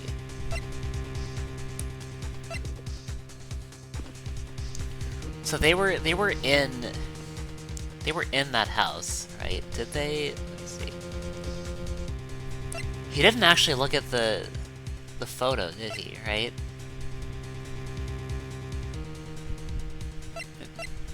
Did he? I don't remember. Like.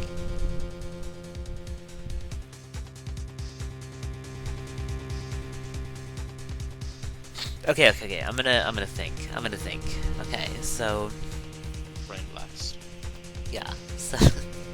So when we found this photo in the mansion, was Edgeworth in the room with Phoenix when it was found?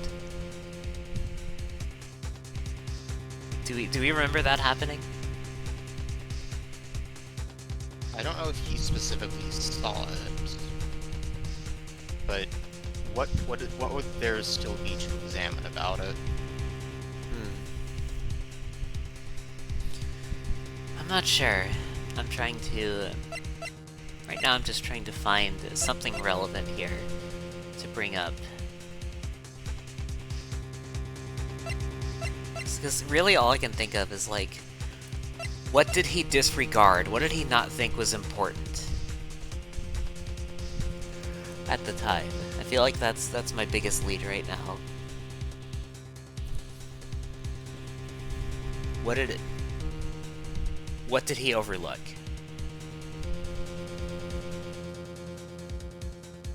It's like,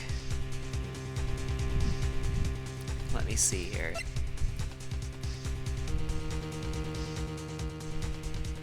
Like, really, the only other thing the only other thing I can think of is the transmitter. I don't know if he actually looked at that.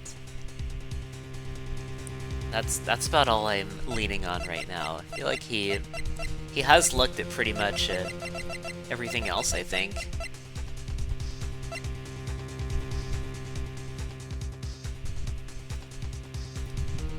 Right? Let me see. Yeah. Car case. Let's see. Do I want to go with... Okay. So before I make a decision here, I'll ask for a slight hint.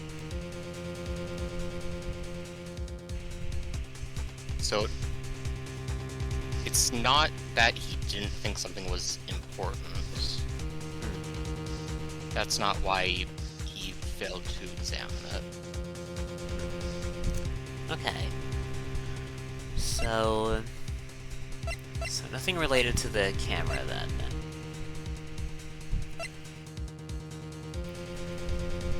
Would it be something we've looked at in a previous trial during this case? No. No? Okay.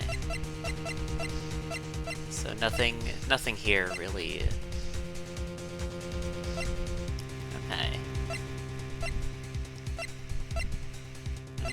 Modest photo, picture card, it's my camera, transmitter. What did he not look at? What did Edgeworth overlook?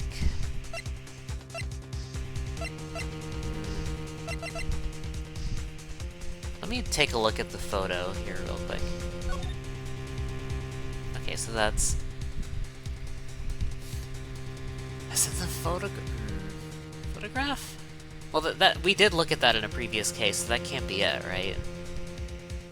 Yeah, that's from a previous court scene. Yeah, and like... So it's not going to be anything we've looked at already. Okay.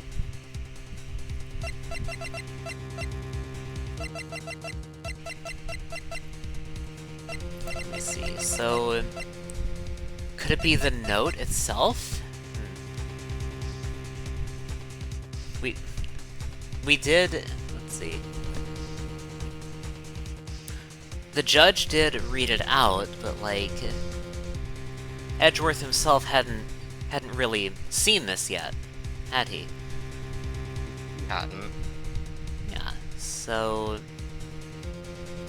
and it has been pretty relevant, so yeah, maybe we present the suicide note as our evidence. That might be the way to go here. What would there be to examine about it? It's a good question. What would there be? Like, besides, what would we examine from the note when the judge already read it? What would the judge have missed or not thought about?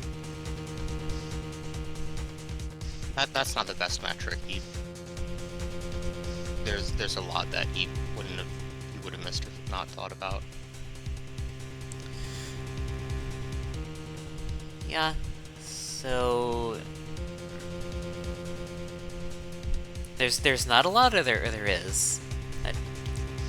There is. I'm just joking about the judge not being very sharp. Okay, yeah, that's fair. Like, the judge was just reading the note verbatim. Yeah. Didn't really think about how something may have been written or how it was said. Yeah. Let's go with that.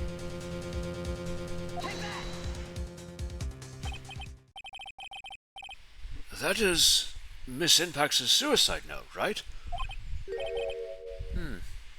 Who knows? What are we pulling here? Hey, I'm gonna check. That's a lot. That's a lot of messages. I'll look at those later. I mean, sure, this suicide note was found inside this bear. But this bear was in my possession until only a few moments ago. Which means the handwriting on the suicide note has yet to be analyzed. Oh, So, as to whether this pivotal piece of evidence was really written by Miss Impax or not, that has yet to be even remotely confirmed.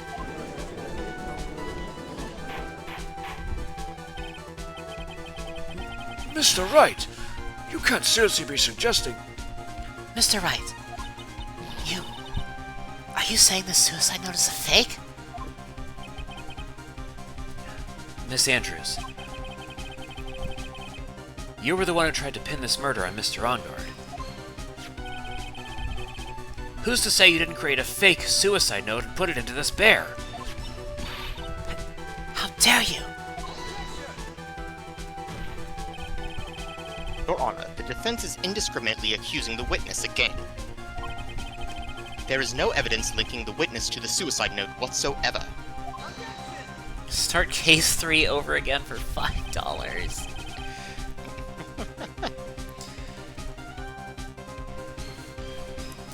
You couldn't pay me enough to go through that again.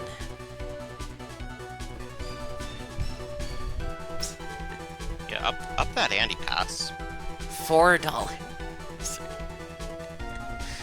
$3. No deal. But if this is a fake, then the witness is the only person who could have made it. What? Turnabout Samurai wasn't that bad. That was the third case, right? If you switch to... Would I start case 4 over again for case $3? What is case $3?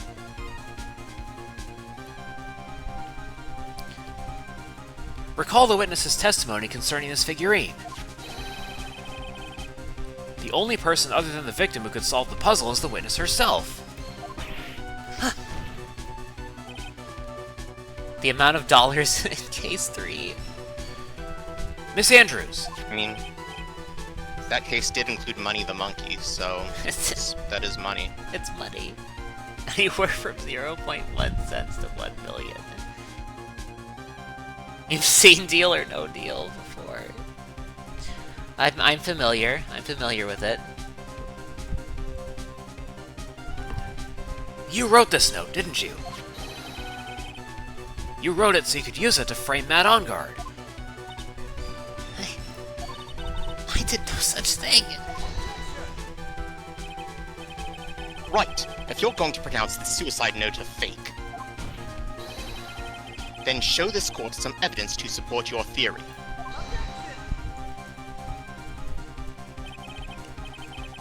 Mr. Edgeworth, you were the one who presented the scrap of paper as evidence.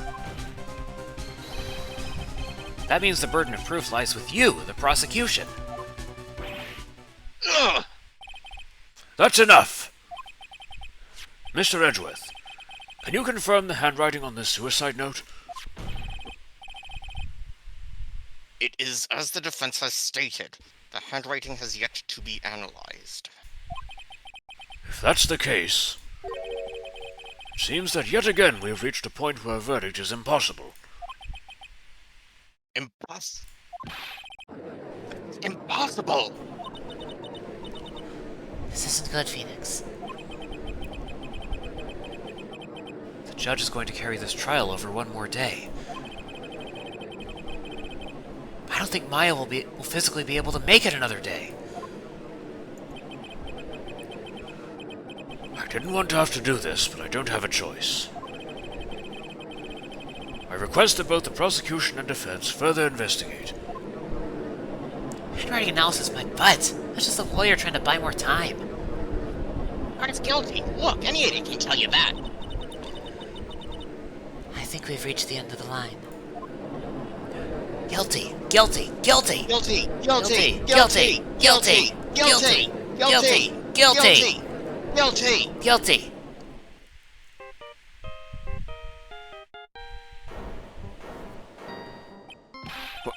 What is that sound? It's Gumshoe. Hello? Gumshoe?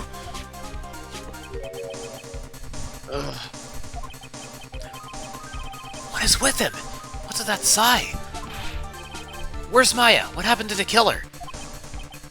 He got away. What? I'm sorry, pal. I really am. I don't know what to say besides I'm sorry. I wish there was some way I could make it up to you. I really do. Anyway, what's going on? We found his hideout, pal. But the two of them were already gone. Has, is that really the wrong emote?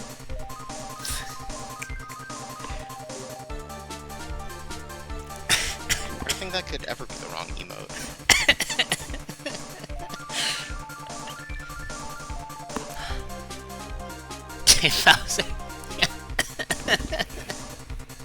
Simple misclick. Okay. This is terrible. I'm gonna keep looking for them, pal. Don't you worry. I just need a little more time. But Don't tell me we don't. We don't have any more. guilty. Guilty, Guilty. guilty, guilty, guilty, guilty, guilty, guilty, Guilty. guilty. Do you hear that? They're calling for his head. Mr. Wright, I can't. For us to come this far and... Oh, What is it? let me talk to Mr. Edgeworth. I can't do that. Mr. Wright, would you please get a hold of yourself? Yes, Your Honor. I'm about to end today's proceedings. You may take your phone calls after. Hold on, Your Honor. Edgeworth, catch! Mr. Edgeworth! Please, you gotta buy us some more time. Court is in session. I'm sorry, Your Honor. You were saying... Mr. Wright, this is a court of law. I'm sorry, Your Honor, but I'm reluctant to do this. However, it appears that I have no choice but to suspend proceedings until tomorrow. this time I really can't do anything. Court is now adjourned for the day.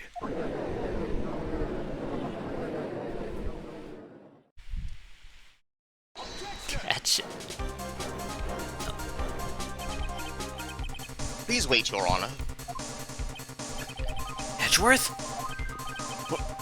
What is it, Mr. Edgeworth? I humbly request another 30 minutes of Your Honor's time. For what purpose?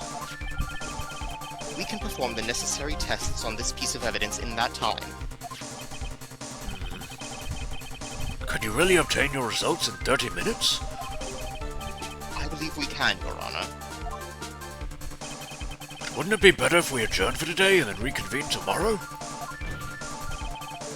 30 minutes. Please, Your Honor. That's all I am asking for. Please, Your Honor. Very well.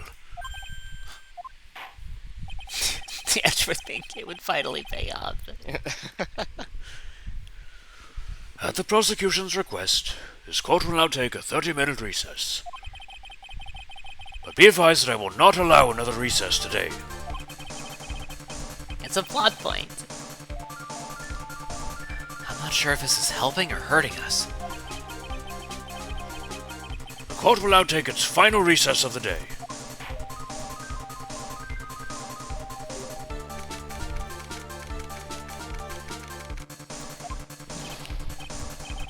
Well, what's going on with Maya's situation?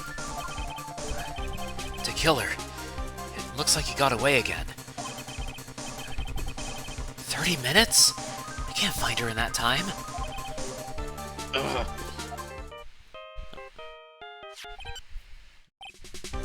Report.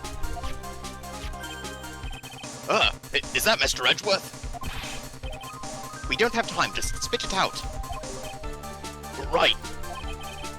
It looked like we just missed him, sir. But Tequila left a few things behind by accident and is rushed to get away. A few things? Can we use any of them as evidence? Ho ho ho, I thought you'd ask, pal.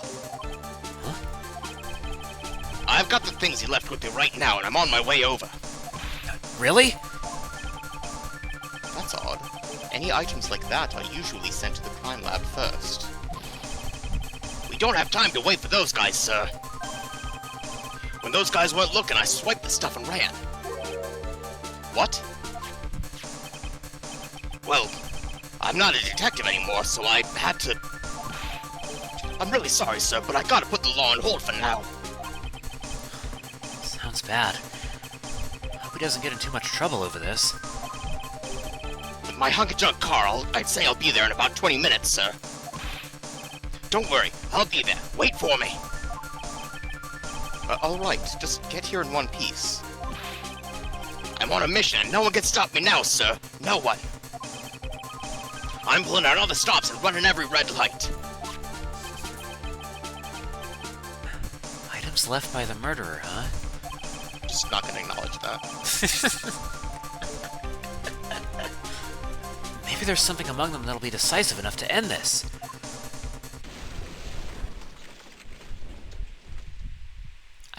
Yeah? Hey, what's wrong? Detective Gumshoe, answer me.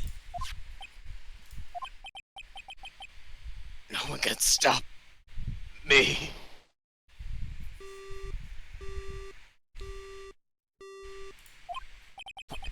What happened? It sounded like he had an accident. I'm guessing his cell phone broke as well. What was he thinking? We've got to hurry and call for help. But we have no idea where he is. His cell phone is broken and he wasn't driving a patrol car, so no radio either. Also, if we don't get to those items before they do, the police will take possession of them. No! We can't let that happen! Well, if there is a way we can find out where he is, then we stand a chance. Why did Gumshoe have to get in an accident now? Is there any way to find out exactly where he is at this moment? There's a way. That's right! There is a way! What? How? I'm sure we can find out where Detective Gumshoe is through this. If he's still... let me see. Let's see. Oh, we don't have the thing, but we do have something else, right? What do we have? Let's see. Does he still have the camera? Let's see. Does he have this... the transmitter still? I think we have that. Yeah, let's try the transmitter.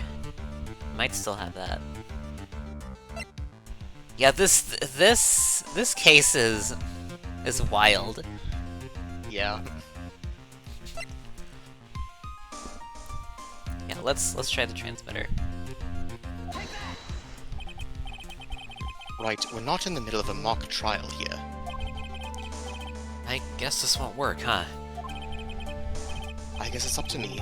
Alright, I will think of something on my end. Don't get your hopes up too high, but I'll try my best. Did I say something wrong? He said shit that Edgeworth put in him like 10 years ago. Edgeworth. What is it? I don't have any right to judge anyone ever again. I know my client is guilty. But what I'm doing now... I'm pinning the guilt onto someone totally innocent and using the evidence to do so. It might be my turn to say, Defense Attorney Phoenix Wright chooses death. Right. It doesn't suit someone like you to cry useless tears. Whether you did your job well or not, that can only be seen after the verdict has been decided. The verdict. Is Prosecutor Edgeworth here? Yes, Bailiff? There's a phone call for you, sir. They said it was extremely urgent. They're probably finished with the handwriting analysis. I have to go take this call. In the meantime, think hard about what it is you must do. Power pot of Edgeworth here.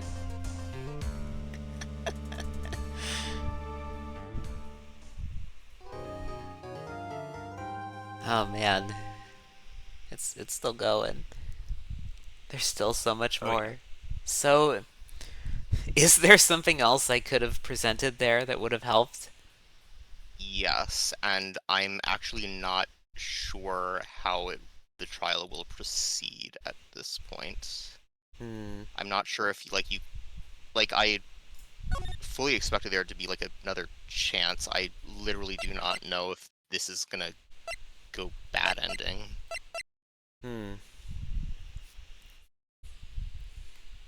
I can make another save at this point. If that's the case. Yeah, I'll save over this. This is what the multiple save files are for. Alright, let's go back.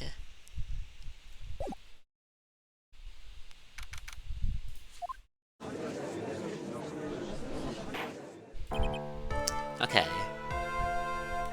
Assume you don't have to get it right? I guess not, but...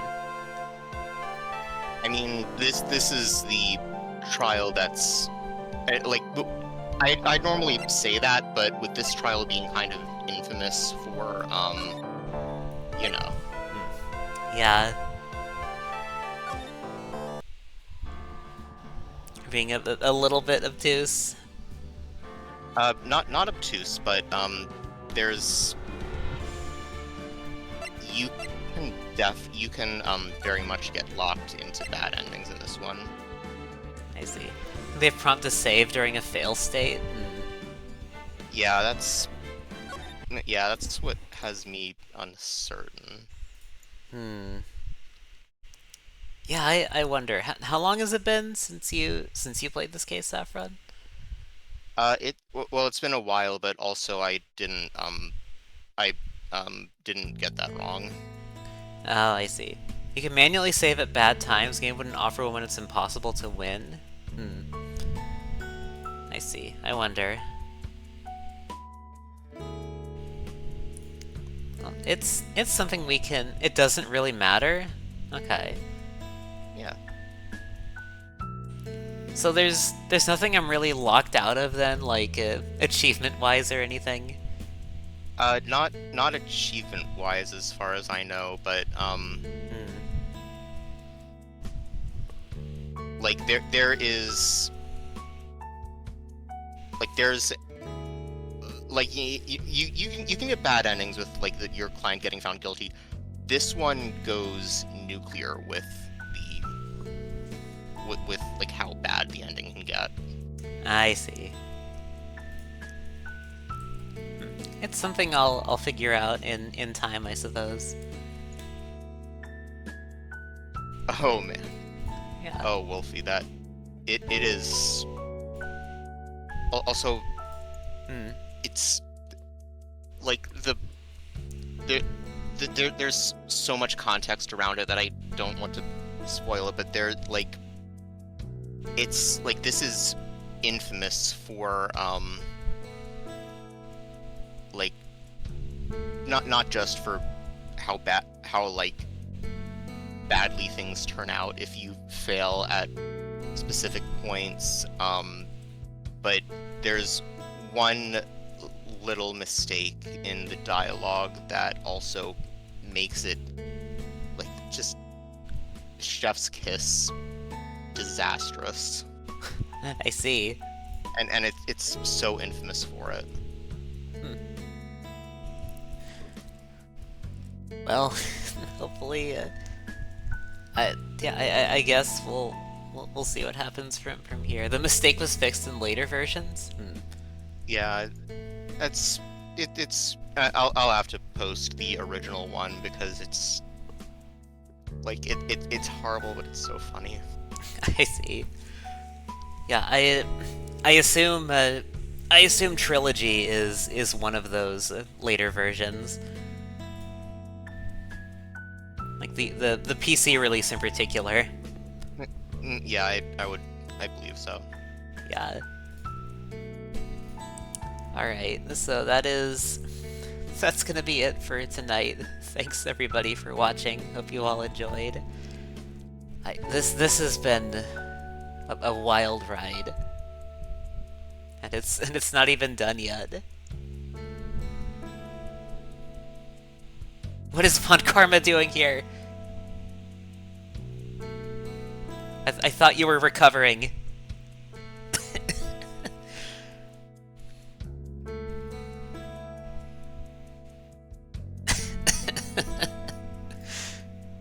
And before the new update reinstated the mistake.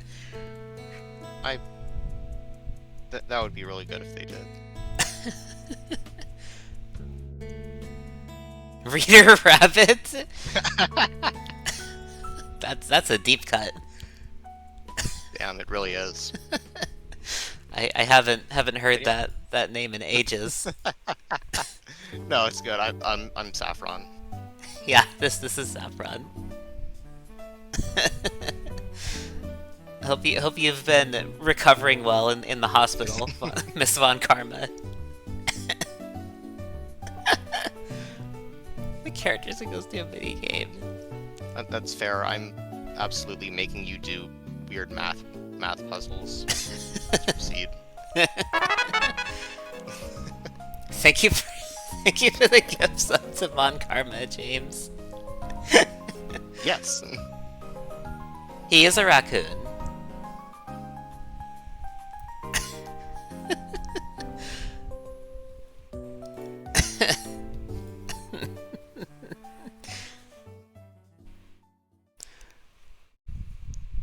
I don't know. What do you think? What's your relation to Rigby? It's kind of like the. I think it goes back to like the common ancestor when the species split off. Yeah. Because Rigby is Rigby. Kind of raccoon is Rigby.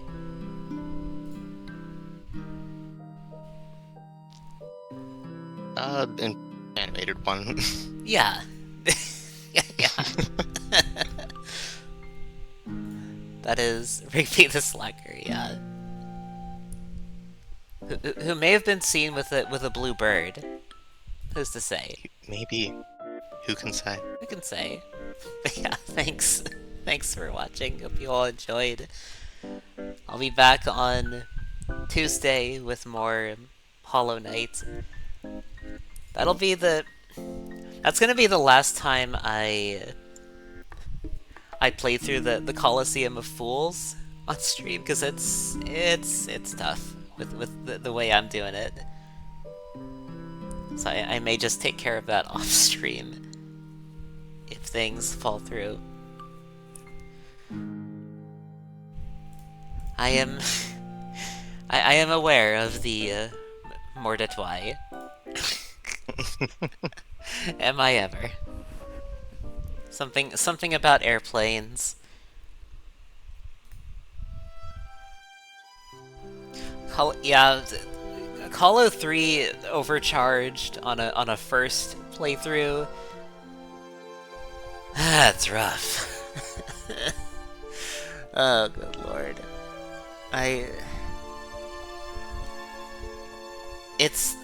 I've been doing that, like, as far as main game stuff is concerned. No, I don't think so. I have a boyfriend. yeah. He shows up in the chat sometimes. Yeah. Yeah. A certain bear shows up. He is blue, though. He is blue. Let's see. Do I want to raid anybody? Berenstain Bear? So true. So true. I don't know if I'm gonna raid anybody tonight, but I will shout out a couple people who are currently live. All childhood shows, yeah. Right. I'm gonna be shouting out the Popples. Let me look at that. Only think of the thief, Rookie's friend. Yeah, that Popple. I don't think I've seen this one. Popples. No, I'm not familiar with this. The Wuzzles.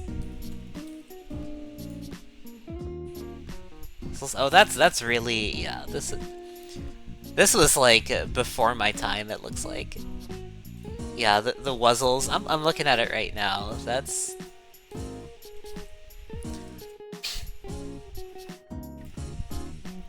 Yeah, this was before my time. I don't know if they aired reruns of this at any point.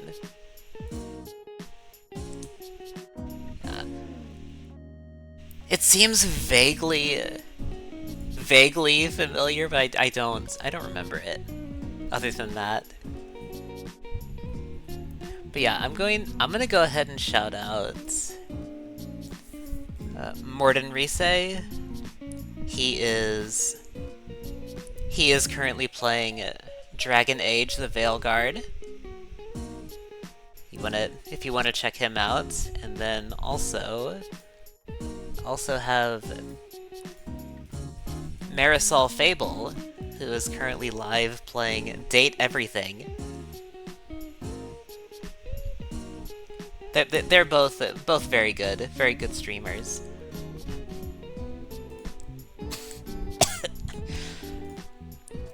I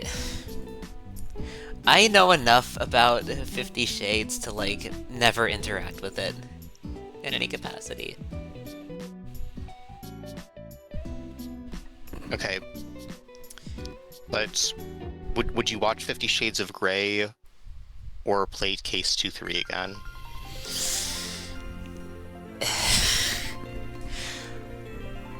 Well, here's the thing, right? At least with Case 3, I don't necessarily have to read the dialogue. Like that is true. Yeah, like I know what happens in the case. That I don't have to read through it again.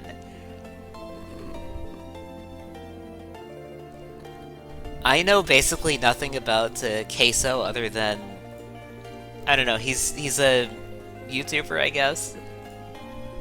I don't know. He's some famous internet person. Does things on the internet. Does things. Vaguely aware of him. That's about it. But yeah. Happy tree friends. I mean, kind of, I guess. Only a little bit.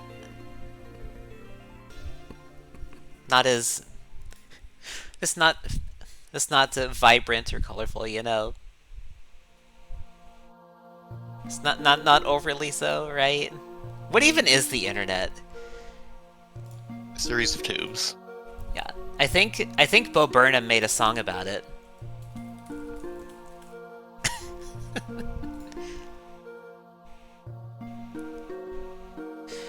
I remember Happy Tree Friends. I am familiar with the concept. Can't say I've actually watched it, but I know of it. Yeah. I feel like you could apply that to many things. Yeah, like don't hug me, I'm scared. You could do that too. Yeah, I'm gonna go ahead and wrap up for tonight. You can check out the streamers I shouted out if you wish. Oh yeah, Salad Fingers. I remember that. I've seen that. It's pretty. It's pretty neat actually. I feel like I'm gonna be honest. I feel like watching Salad Fingers kind of explains it's like my overall fascination with horror, you know? It's one of those. Would I touch a rusty spoon? I don't have salad fingers. I don't think I would.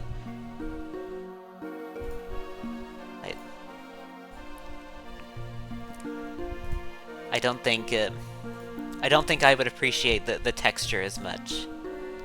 But yeah. I'll wrap up stream for now. I'll be back Tuesday. 50 hard stare. Yeah, I'll be back on Tuesday. He's just looking. You know, Saffron's just looking. Yeah. Yeah. Alright, I'll be back Tuesday. Everybody, thank you for giving Benjamin head pats. Bro.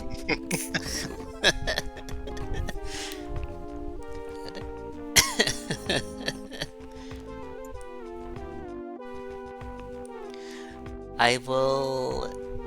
Thank you for the head pats. Alright, everybody take care, have a good time of day wherever you are in the world. Hell yeah, have a good time zone. Yeah, see you all next time. Bye-bye. And thank you for the thank you for the hydrate, I'll take care of that. Alright, see you later.